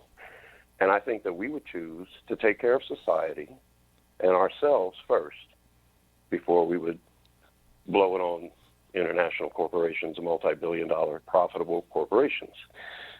That, in essence, is social democracy or democratic socialism. And I think this guy, he really puts a pin on it. And that's all I wanted to say. Thanks, Tim. Love you. Thank you, Joe. Thank you, and thank your wife for the purchase of the shirts. That's great to hear, man. And I agree. I really love that both parties suck Johnson shirt. Design is really on point. And Harvey K, that's interesting. I will check out Harvey K. Thank you for the advice. 310. You're live on Freedom Friday. What's your name? What's your comment? How you doing? Hey. This is E. How you doing, Tim? I'm good, man. Glad to have you. What's on your mind tonight? Man, I got so much in such a short period of time. But anyway, I want to thank you again for being you. The young man that came on that you gave that inspiration to, I hope he follows your advice, man. Because the young people are the ones who's going to make this happen. Mm-hmm. Because these old folks like me, they keep voting against their own damn best interest. And I tell people that day by day, and nobody understands what I'm saying. Bernie Sanders is the only person that was out there that was fighting for us. Because it ain't about him. He's got health care. He's got wealth. He's trying to give us what he's got, and people don't get it.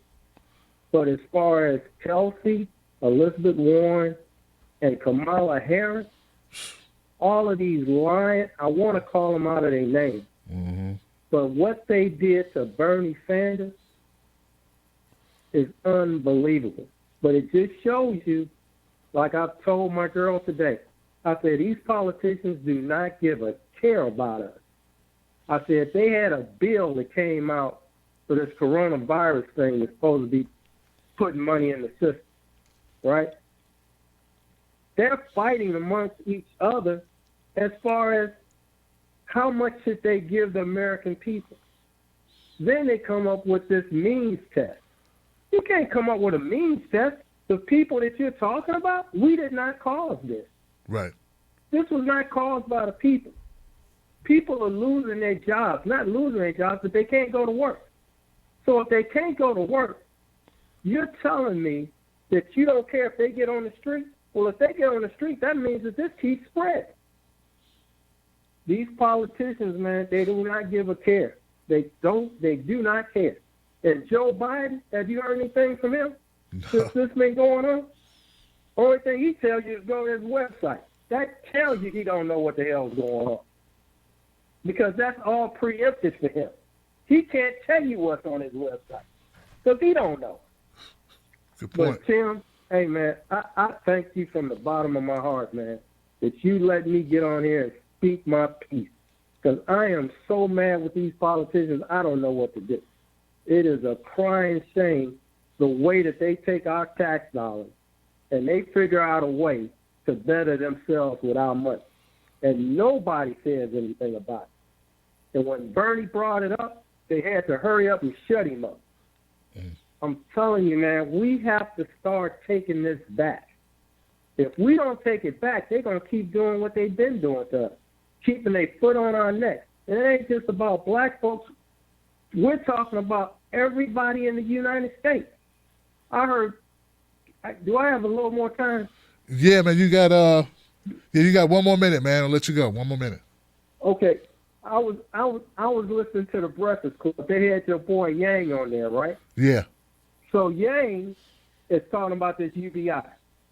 Which, yeah, everybody's thinking. I said, do you understand $1,000 ain't shit? By the time they tax it, by the time you get it, you might have $500. And don't forget, you got to pay tax on that. I say, people, you're not using your head for what it's on. If you're going to give me some money, give me $5,000. Give me something that I can do something with. That's all. And then the Breakfast Club was praising him. Yep. You know, and I'm like, here we go again with this shit. You're not thinking past your own self. These cats that's on this radio show, they got money. Yep. Sean Martin, he's making good money. Yep. So is Image. Yep. These cats make good money. He's a real estate mogul. Yep. This is what people don't understand. These people got money, knucklehead. Come on. Absolutely. Anyway, Tim, thank you. I can rant and rave and that. I'm cool now. Thank you, my brother. But I thank you, man. I thank you, too, 'Cause for the I'm out phone here in call. I hear you, man, out in California, man. I appreciate the phone call, man, and you're right. They're already good. I keep telling people, man, when people got jobs, when all they doing is doing their job, man, you always got to question. You got to question the messenger, man. Like, what standpoint are they coming from? 630, you're live on Freedom Friday. What's your name? What's your comment? Hello? Hey, how you doing? You're live. Hey, what's up? Word up, Johnson. I can't believe I got through to you. What up, Johnson? What's on your mind, man? Well, I want to talk about these elections, and, they had the court case, and the DNC won because their defense was they're a private corporation. They can nominate whomever they like. And I think we all need to keep in mind that this is a long battle, and we all need to vote progressive for Senate and House seats because nothing's going to change until there are enough people in Congress and enough people in the DNC, because it's a private corporation. They can skew their voting machines, and they can do anything they like. They're not accountable to us. This is a corporation, and you know who loved corporations and promoted them? The Nazis. And we're basically a corporation. If you look into, do some research, the United States itself is a corporation. That's why we have a birth certificate and a social security number, because we are up against, we're the collateral for the debt that they just continue to raise. And yes, politicians are criminals in this country. It's not what it was supposed to be, but this is a long fight. This is a very long fight. This is maybe multi-generational to take this country back before they try to starve us all out and eliminate us. We need to start really seriously looking at the big picture. But I am so glad for your show. You're the only one that actually keeps it real. But we need to get our focus on what's really going on instead of bickering about this person or that person. They're all liars. Bernie Sanders, he's a one-off. He's old enough to remember it before it got this screwed up. And he didn't take the money because he's an actual human being, not a politician. Thank you, Mr. Tim Black. Thank you, caller. I appreciate it, man. I really do, man. 609, we're pressed for time. I'm trying to get you in. What's your name? What's your comment, 609? Hey, this is Gary. It's from New York. Gary, what's on your mind, my Gary? comment is, okay, can you hear me? Yes, sir.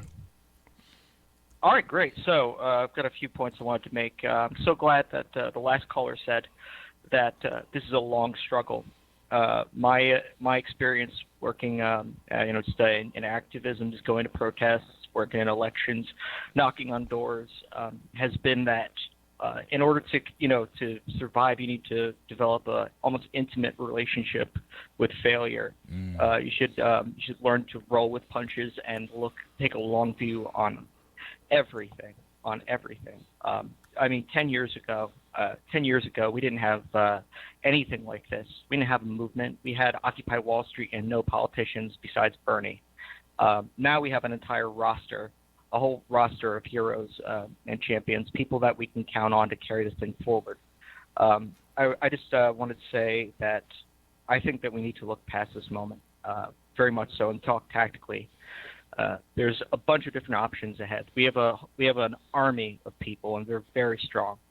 And the only way we lose is if we disband, is if we disperse, is if we stop. But we have options. We can dem exit and join the DSA. We can, form local groups. We can have just groups of people who do political organizing together. We can coalesce around people like Cori Bush, Jen Perlman, Shahid Buttar, Seema Hernandez, Joshua for Congress, Amy Villela, Paula Swearingen, everyone from the squad. We have a lot of options available. And I just don't want people to look at Bernie and look at what's happening here and just get caught up in the drama and get burnt out in this moment. I think that I've never seen the left this strong before in my life. I remember fighting very lonely battles and feel like I was railing against, seeming, impossible odds, just fought losing fights. We lost those fights, again and again. Now, today, we have something really special. We have something very strong. And so wow. I guess, do you hear where I'm coming from? I do hear it, my brother. I do, man. I got to go. I give you 10 more seconds, man. Anything you want to say? What's the last thing you want people to know before you go? Yeah. Basically, the only way to quote Che Guevara, I think it was, the gorilla loses. Sorry. Oh man, I screwed that up. The gorilla wins when he doesn't lose. There it is, brother. Thank you. So basically, don't give up, and you will overcome all of this. Thank you, my friend. I appreciate the motivational, inspirational, real words, man, from the gut. I love it, man. 518, you're live, Freedom Friday. What's your name? What's your comment? Hey, man, I'm Mike. I'm from New York. What's up, Mike? Talk to me. All right, brother. Hey, listen. What is your first thing? What's your theme music? Because I freaking love it, man. Theme music. I got it from Epidemic Sound. I got a license, man. So I can't tell you, man, what it is. I don't know what the name off the top of my head, man. But it's called Bobby Swing is the name of it. Look for Bobby Swing. Bobby Swing? Because I want to transcribe it, Yeah. All right. Bobby Swing. Go ahead. All right. Bobby Swing. I'll check it out. Thanks bro. a lot. Oh, thank you, brother. Hey. Wow. No, that means that must be pretty popular, man. If people are calling up hanging on the line to ask about a song that I use. 812, you're live on Freedom Friday. If people are calling up, just hanging on the line to ask. Cut your radio down, 812. 812, you're live on Freedom Friday. If people are calling up, cut your radio down, 812.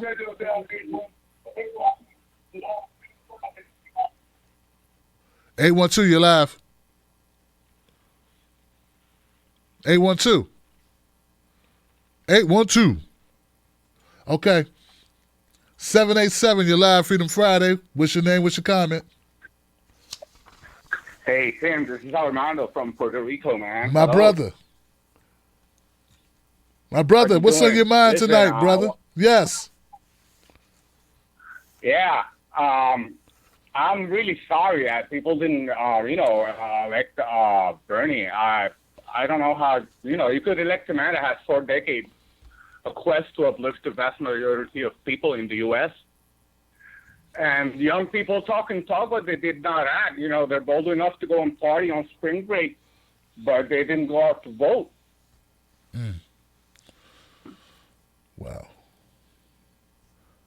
Wow, brother. Wow, look, brother. Have a good night, man. I love your show. Bye. Thank you, brother. Man, I don't know, man. I know there was a lot of voter suppression. There were long lines. I don't know, brother. I don't want to put that all, like a caller stated earlier, I don't know if I want to put that all on young people, man, because there's so much that happened, so much voter suppression that's been taking place. Polling stations closed, all types of issues. I heard that, and then with the virus, brother, they were sending college kids back home. So what if you were registered to vote in a place where they closed your university and they sent you home? Now you're at home and they already voted. So I don't even know how that works. Do you vote in the state that you reside in or the state you're from?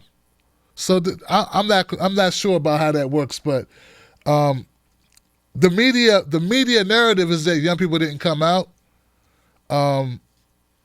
I think, I don't know. I don't know what I believe with that. I got to look more in the numbers. 251, you're live on Freedom Friday. What's your name? What's your comment? What's up, Johnson? Hey, what's up, Johnson? Yo, so there was a caller earlier. I wasn't going to name Jimmy Dore by name because I figured you kind of brought him up at the beginning of the show. But since someone else already said his name, we'll start there. I don't really like the sort of biased coverage. I think when Tulsi endorsed Biden, Jimmy had a shot to be consistent because he's been kind of bashing Bernie, and you can say that he's just disappointed or whatever, but, he was kind of calling Bernie like a spineless sellout for saying that Joe's a decent guy and Joe can beat Trump. I disagree with Bernie saying those things, But Tulsi came around and she made a 5-minute video saying Joe's heart is in the right place. Joe's got the spirit of aloha. Joe can take on coronavirus and Trump. And he kisses her ass and blames it on Bernie. And I see a lot of Tulsi supporters doing that. And speaking of blaming Bernie and his supporters, it's not fair. Like, you can't blame somebody for losing a rigged election. Like, it's not his fault. It's not about his strategy. It's not about he isn't aggressive enough or whatever. And the whole thing about being aggressive is that the DNC and the media are basically working together. So if Bernie gets more aggressive, the media will attack him for it. And he can't, even if he directly called out the cheating or said the exit polls are way off, again, that media is going to paint him as a conspiracy theorist, and the DNC is going to keep cheating. I wish we could go back to paper ballots. I think that might do us a little better. And I can criticize Bernie. I think a lot of Bernie's supporters are to his left. I think that's something really special about the movement is, he's kind of center left depending on what, it's kind of sort of different from country to country, but a lot of his supporters, like to his left, even anarchists that are making this one exception to go out and vote.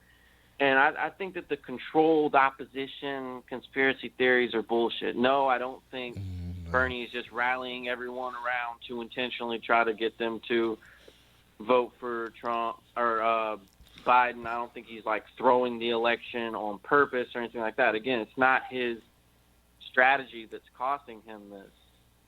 Not only did all those people drop out right before Super Tuesday, they told their voters exactly who to vote for. Yep. But at the same time, when you look at the exit polls, Bernie had probably won way more states than they're saying that he did.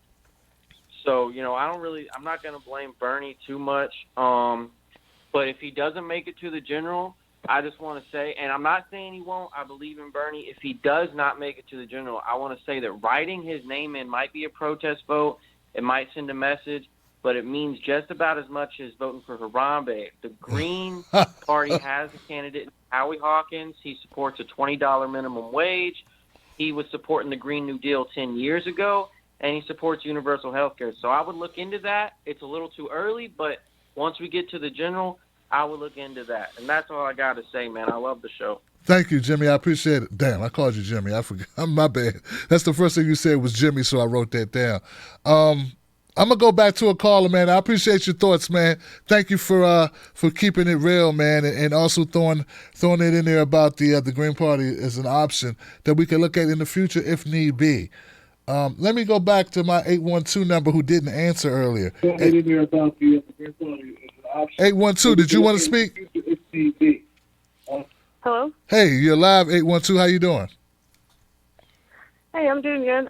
Sorry about earlier. My Wi-Fi cut in and my phone was lagging, and I didn't even catch it until it popped up on my radio. No problem. What's on your mind tonight, my friend?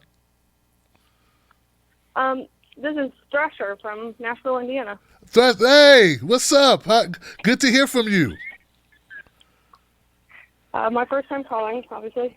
I'm a little nervous. There was a lot of stuff that I actually want to talk about, but I know I don't have time. But what kind of prompted me to call was that guy earlier who called in. He calls in sometimes and he kind of shits all over young people not voting. Something I think people don't really remember is like the young people is between like 1 and 45, and that's like working class. And people got to remember, like, these older people that are voting for Biden, a lot of them are retired. Like, they have all the time in the world. A lot of them actually, like, donate their time to working the poll places, and they just have a lot of places to go vote. Young people, I mean, they... Hold on a second.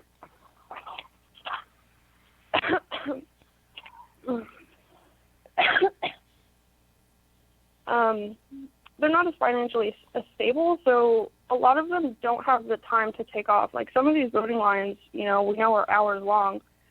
So they're economically worse off than the generations before. They're raising families on lists. They can't get child care, so of course they can't stay in line for 4 hours if they got kids at home.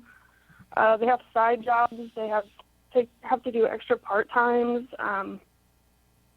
And some of the, some of these younger people that I see on Twitter that I talk to, some of them are caregivers to older sick family, and the only Bernie people that I know that haven't actually voted are the people that had to vote in this just last primary, and it was because they were afraid of exposing themselves or like loved ones at home, or just people that they didn't know who are autoimmune compromised that, they believed that they were safe going out if they didn't show any symptoms.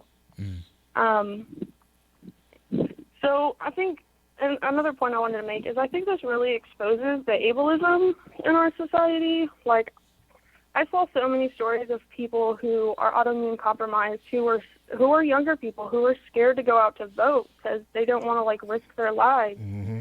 And I don't think it's fair to put that on them. And I saw a lot of people trying to justify it people died in the woods so you could vote, the least you could do is get out there. But I don't think it's really fair to say to regular people, especially people who are autoimmune compromised, to say that they have to choose between their safety and voting when it could have been just as easier that they postponed the elections and done write-ins. Okay. I had another I'm going to have to leave it there, here. I know I sister. don't have a lot of time. That's okay, but I thank you for your phone call. That's two comments. I appreciate it, and thank you for sharing your thoughts with us. I'm hoping, I think that's everyone.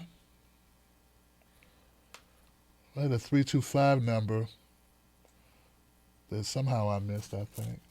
Okay, they're not there. Okay. I want people to know I really take no pleasure in knocking any person for whatever. Like, Jimmy Dore was a friend of mine, but I had to call him out for his persistent, consistent Bernie dumping. Dude, you can't work for Tulsi Gabbard, and I said work for, go on and open up campaign rallies for her, and then come back and pretend to be unbiased, say one nice thing about Bernie, and then take a dump on him. It's too important for us.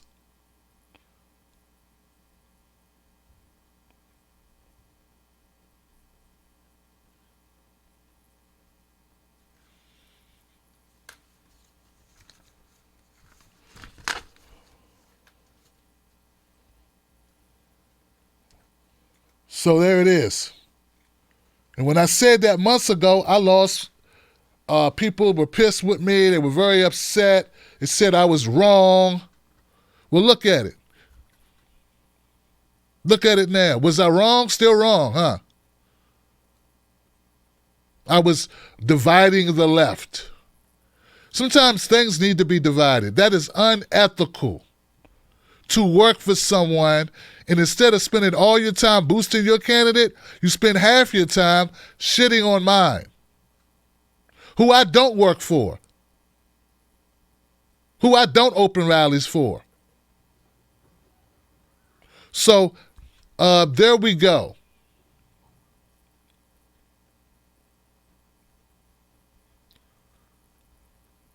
She was not worth the credibility, sir. You could have been a great help to this community. I used to stand up for you, fight for you. I remember I took it to Sam Cedar for you. Didn't go in there prepared. So it's disappointing.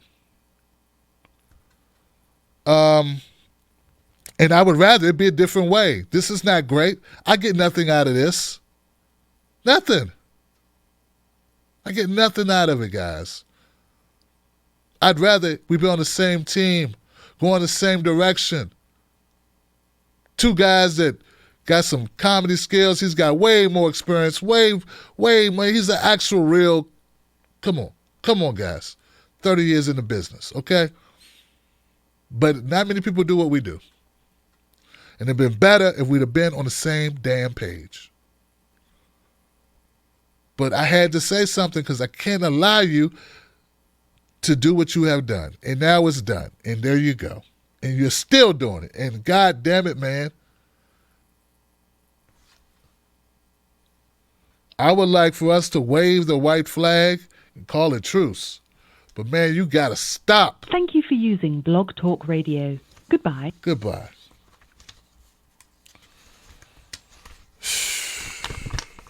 I wish I didn't care about this stuff much. I wish it was just a way to make $1. I wish the caller was right. But it's not that way with me. Maybe if it was, I could care less what other people do. The impact of my community in a negative way.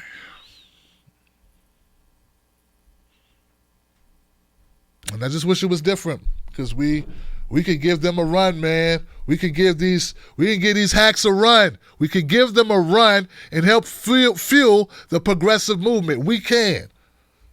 We could do that. That's what we should be doing. All right, guys, thank you so much for the phone calls tonight. Great, everyone who called. Rebecca, Kiara, Jace, Eric, Curtis, Rev Marie, Chad, Thomas, Tammy, Sean, Pat, Romana, Kim, Daphne, Gary, John, Ty, DeCarlo, Rick, PJ, Jesus, Gary, Lisa, Georgia, Kai, Tangi. Yeah, we had a Ty and a Kai. Go ahead now. Tangi, Joe, Gary, Mike, Thrasher, and others who did not give me a name. But thank you so much for calling up. Let's go to the comment section, see what we got. What a night, right? What a night. But it's not over, guys. It's only over if we choose it to be over. I agree with my caller who said that. It was a quote he used. It's in there. He said, to paraphrase, you only lose if you quit. And I don't choose to quit. So let's go to comments and see what we got, guys. And Super Chat, I want to thank everybody who tuned in, everybody who stayed with us. It is late.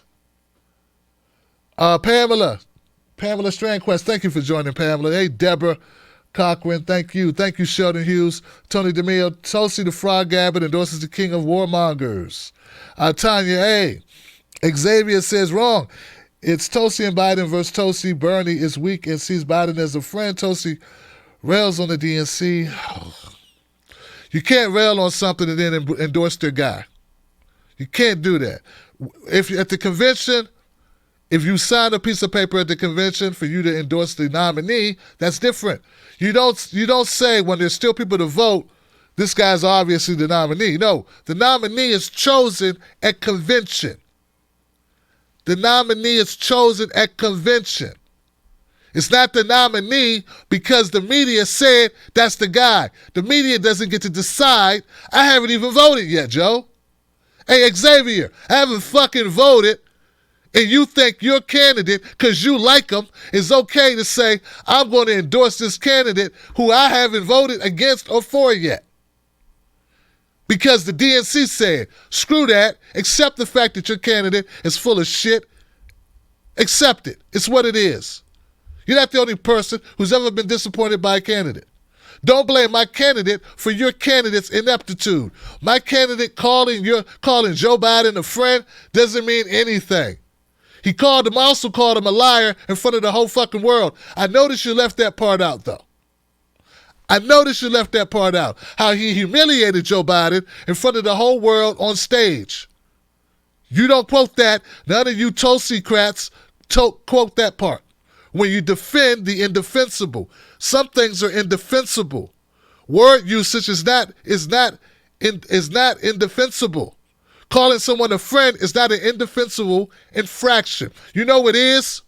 Stabbing people in the back, talking about you vote for no wars and you fight for no war, and then getting behind the VP of the presidential campaign or the presidential establishment, the administration that took us from 2 wars to 7. Now that's unconscionable and indefensible. And if you had any consistency, if you were not suffering from the disease of cognitive dissonance, you would see how off track and freaking stupid you are.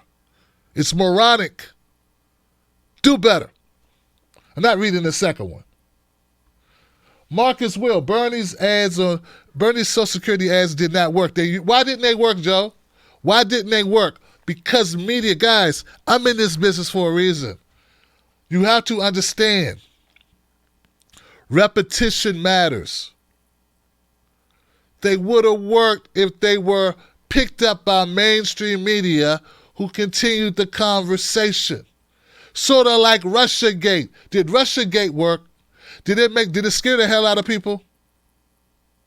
Yes. Did they lock up Trump? No. But did it scare the hell out of people to get people to think of Trump in a certain way? It worked for a lot of people. Repetition in media works. You think it doesn't work to have a video of Joe Biden saying in his own words he tried to cut Medicare for all? He tried to cut Social Security. He tried to cut veterans funding and benefits. You think that's not effective? Well, sir, what would be effective? The repetition, the lack of repetition, a biased media made it less effective. But it is effective. It's more effective than calling someone corrupt and then having them pull the mic, which is basically what some of the criticism is amounted to. He should have called him names. Darren said, Darren Sweeney, Obama and Biden collusion and confusion. Her dog, I hope Bernie doesn't drop out like the rest of the primaries are in June. If Bernie keeps leading, a lot can change. Right now, it's crazy times. I agree with you, Her. Integrity, Groove Echo. Thank you, Groove Echo. Maniacal Productions. That guy bashes Bernie and uses kid gloves with Tulsi. He does. Princess Queen, where's the courage she talked about? I don't know. Todd Jersey, what's up? Oh, God. Johnson, I'm still on hold on the phone line. Well, I hope I got you, Ty. I did get you, Ty. Okay. I did get Ty. Yeah, I got Ty. Thank you, Ty. But I was the 251 call. Oh, 251 caller. All right, 251. There you go. Last caller. Thank you. Thank you. Maniacal Productions. Thank you, my friend. Shout out to Maniacal Productions. Another agnostic. There's not going to be an election now. 25 million infected in Cali within 8 weeks. What? Million dead within a few months. This election's over. Dude, man, Tim, was it hard building Drive to do commentary? Yeah. But you set goals for yourself and then you don't make it about anything else, man. Dude, there was a stretch where I said I'm going to do a show a day for 90 days. For 30 days. Then I turned it to 60 days. Then I did it for 90 days. And I just kept, and that's like a couple years ago, just to get better at doing shows. I do shows in public. I do shows here live and in public. It don't matter. Like I've built a muscle of doing this content. So, but yeah, so like if you believe in what you do, man, and if you actually enjoy it, there's so many nights I'm tired or I got a headache or I feel ill. But when I sit down in front of you guys, man, and it's showtime and I play that music, it's showtime. So thank you, Ty. I appreciate it, man. Xavier said, I'm for Trump, not Tulsi. Love you, though, bro. Well, bro, look, man, what are you, Xavier, what are you doing, man? Will Bernie call out Biden and Burisma Holdings? No. Dude, that's going to go to trial. That's going to go to trial. Right? Isn't like Mitt Romney bringing that? Somebody was telling me about that yesterday. That had to do with the Ukraine, right? Yeah. David Milford, in it to win it. Only Bernie. I'm phone banking with the campaign this week in New York for New York. Primary with 4 states on April 28th. You got it, brother. In it to win it. To win it. The DNC is keeping in Biden to cover up all their corruption and misdeeds. Claiming he's a threat to Trump. Burisma is the lid to everything, Tim. That's what I've heard, brother. Look, to be honest, I would have to look further into it, honestly. The Burisma Holdings. I know what you're referring to, and someone was reading it to me the other day. Actually, my wife was reading it to me. Yeah, she's into this politics stuff now too because of me. And she was saying, Mitt Romney's bringing this case, and it's going to go before, and it's going to, like, Joe Biden's going to be wrapped up in this thing. So, like, who knows, right? I think I would hope that Bernie will let this be an issue.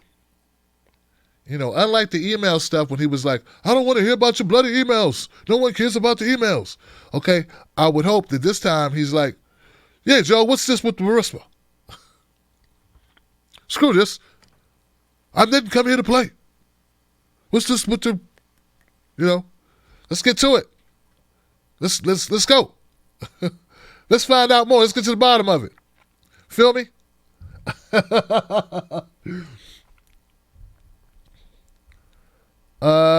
Kip, cornbread for all. You damn right, cornbread for all. Thomas Cruz, what's up? Pleb, thank you, Pleb, thank you. Pleb, the big donor of the night, thanks, man. Or lady, I don't know. This could be, I don't know. Pleb, thank you, Pleb. Johnson, thank you. I'm no good at public speaking. We're running out of blood, though. People will die, and it's something unlike our cheating politics. We had power to stop today. If I offended you or anyone else, I do apologize. I love you, Tim. It's just you started off talking like you were passionate about the issue that you're concerned, and it's a turnoff when you minimize or when you minimize other people's passion. Your issue is very much important. It's just guys, contact your local blood bank. If you are healthy, please consider donating your plasma. It's important. It will save lives. Please consider doing that. People are not doing that, and it needs to be done. All the things that people are sick from or ill from, or all of the issues that we have, we still have them. Just because we're in this situation does not change all the services that are needed. And I think that's what my brother Pleb will want to say. And I think that's what Pleb wants me to communicate to you. So, please consider donating your plasma. Please consider doing what you would normally do, and even look at it since others aren't doing it. If you haven't done it, now would be a perfect time. Pleb, my brother, thank you. Self-taught artist, thank you, self-taught artist. Athene Raphael. I concur with the previous caller about Harvey K. I just ordered his latest book. Okay, I got to look up this Harvey K person. Take hold of our history, make America radical again. Huh. What? That's good stuff. I like that title. Make America radical again. I like that idea. That's pretty good. I will check that out. Can't wait to read it and would love to hear an interview with you. Okay. See, I like that. You won me over, Athene. And I seen you around, Athene. Thank you for the donation. Ty Savage. Johnson, I'm still on hold on the phone line. What? Oh, that's right. That's old. How does some people... Tim, was it hard? Yeah. Tim, if I'm for... Okay. Ty, it's a different Ty. 561. Thank you, Ty. Thrasher. For Yang Gang, think about this. Why does Yang say the math says Biden is nominee? Probable outcome does not equal definite outcome. He lying, and that's math. a lot of young people don't usually watch the show. They pissed off at me because I got pissed off at Yang. E2, Tulsi. E2. What's up, Brooke? Thank you, Brooke. Nathaniel, thank you for your contribution, brother, to the good fight. It's critical that we what, brother? That we understand the dynamics of the human condition, and we are all in this together in the family. Yes, man. Yes. It is important.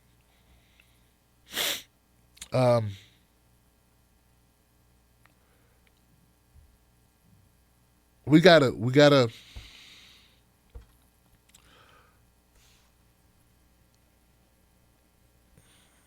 I just feel like there's got to be a further role that the Wolfpack plays in a movement.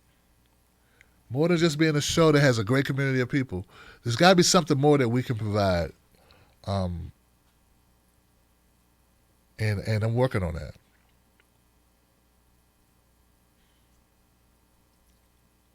We're going to figure it out, Johnson. A lot of great calls tonight. I didn't agree with all of them. All of them didn't agree with me, but we spoke to each other civilly, and we got our points across. And thank you all for enabling me to be able to take every phone call that was in that queue. I appreciate you guys. That's so important to me. We have grown exponentially. It's amazing what we're doing. And keep heart. Everybody, gut up, head up, shoulders back. Come on now, chest out. Let's go. We are not done.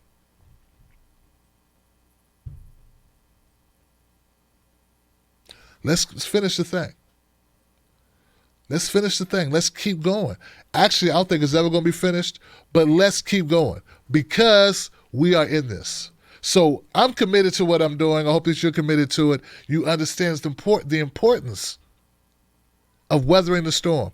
Let's weather the storm, come out the other side, Johnson. If you stop now, if you jump off the ship now, you'll never be there for the vindication. So be a part of the vindication. You owe it to yourselves. You came this far. We've been through hard times before. We're going to be through some more. But let's keep going. I want everybody out there to take all precautions that you can take. I want you to be healthy and able to come back and join us. We can't lose people. We need you. I need you, okay? I take it as a personal favor if you take care of yourself, okay? Take care of yourself, take care of your loved ones, take care of your neighbors and your community. I would consider that a favor, a personal favor, and I appreciate you. And let's go forward. I'm not done yet. So, hey, don't give up on me. All right? And I won't give up on you. Not me, us. Hashtag not me, us. All right, guys, keep feeling the burn. Keep fighting. Stay tuned. We got more content to come. We're going to keep on talking. I will look into Harvey K. And there's so many other people that we want to bring in. You know, part of the issues I have is time allocations. Time allocations. There have been people who have contacted me about various issues. It's just time. I'm looking for researchers, frankly, because I just don't have time to do everything. It's just so much. So if you're interested in doing some research work and you got time, email me. timstake2@gmail.com is my easiest email to get to. timstake2@gmail.com. Don't forget to become a member of my text group. It's free. You opt in, and then I'll hit you on your text on your smartphone. You text the word cornbread to code 21,000, and that's easy. It's quick. Don't forget to join us on Patreon at timstake2. I'm sorry, patreon.com Timstake Live. Patreon.com Timstake Live. You can also join on Facebook or YouTube. We're going to keep going. We're going to keep doing what we do. Thank you, Ramona. Damn, thank you, Ramona. I appreciate you. Owen, thank you, Owen, as well. Wow, guys. You're killing it. Wow. Thank you, Ramona. I appreciate you. All right, guys, I'm going to let it go. It's late. And I'm going to go make sure my babies is okay. Everybody's all right. My son was a little sick earlier today, but I think it was just him eating junk. He found a candy bag that we hide. I think he paid the price. He paid the price for finding a candy bag, man. I don't feel good. Yeah, but did you get the candy bag? That looked like candy. He paid the price, man. He's 11. So anyway, I got number love for you. I'll see you on the next one. Someone else just commented. I don't want to leave the comment out there if I can help it. Thank you, Owen. Thank you, Ramona. Thank you, everybody. Nathaniel, you guys are great. I'll see you soon. Remember, follow us on Facebook and Twitter. Going to be more content coming out over the weekend. We're going to do some shorter videos. I'm going to do shorter videos in the other location. It's what it is, guys. Stay safe. I'll see you soon. All right, Thrasher. Peace, y'all.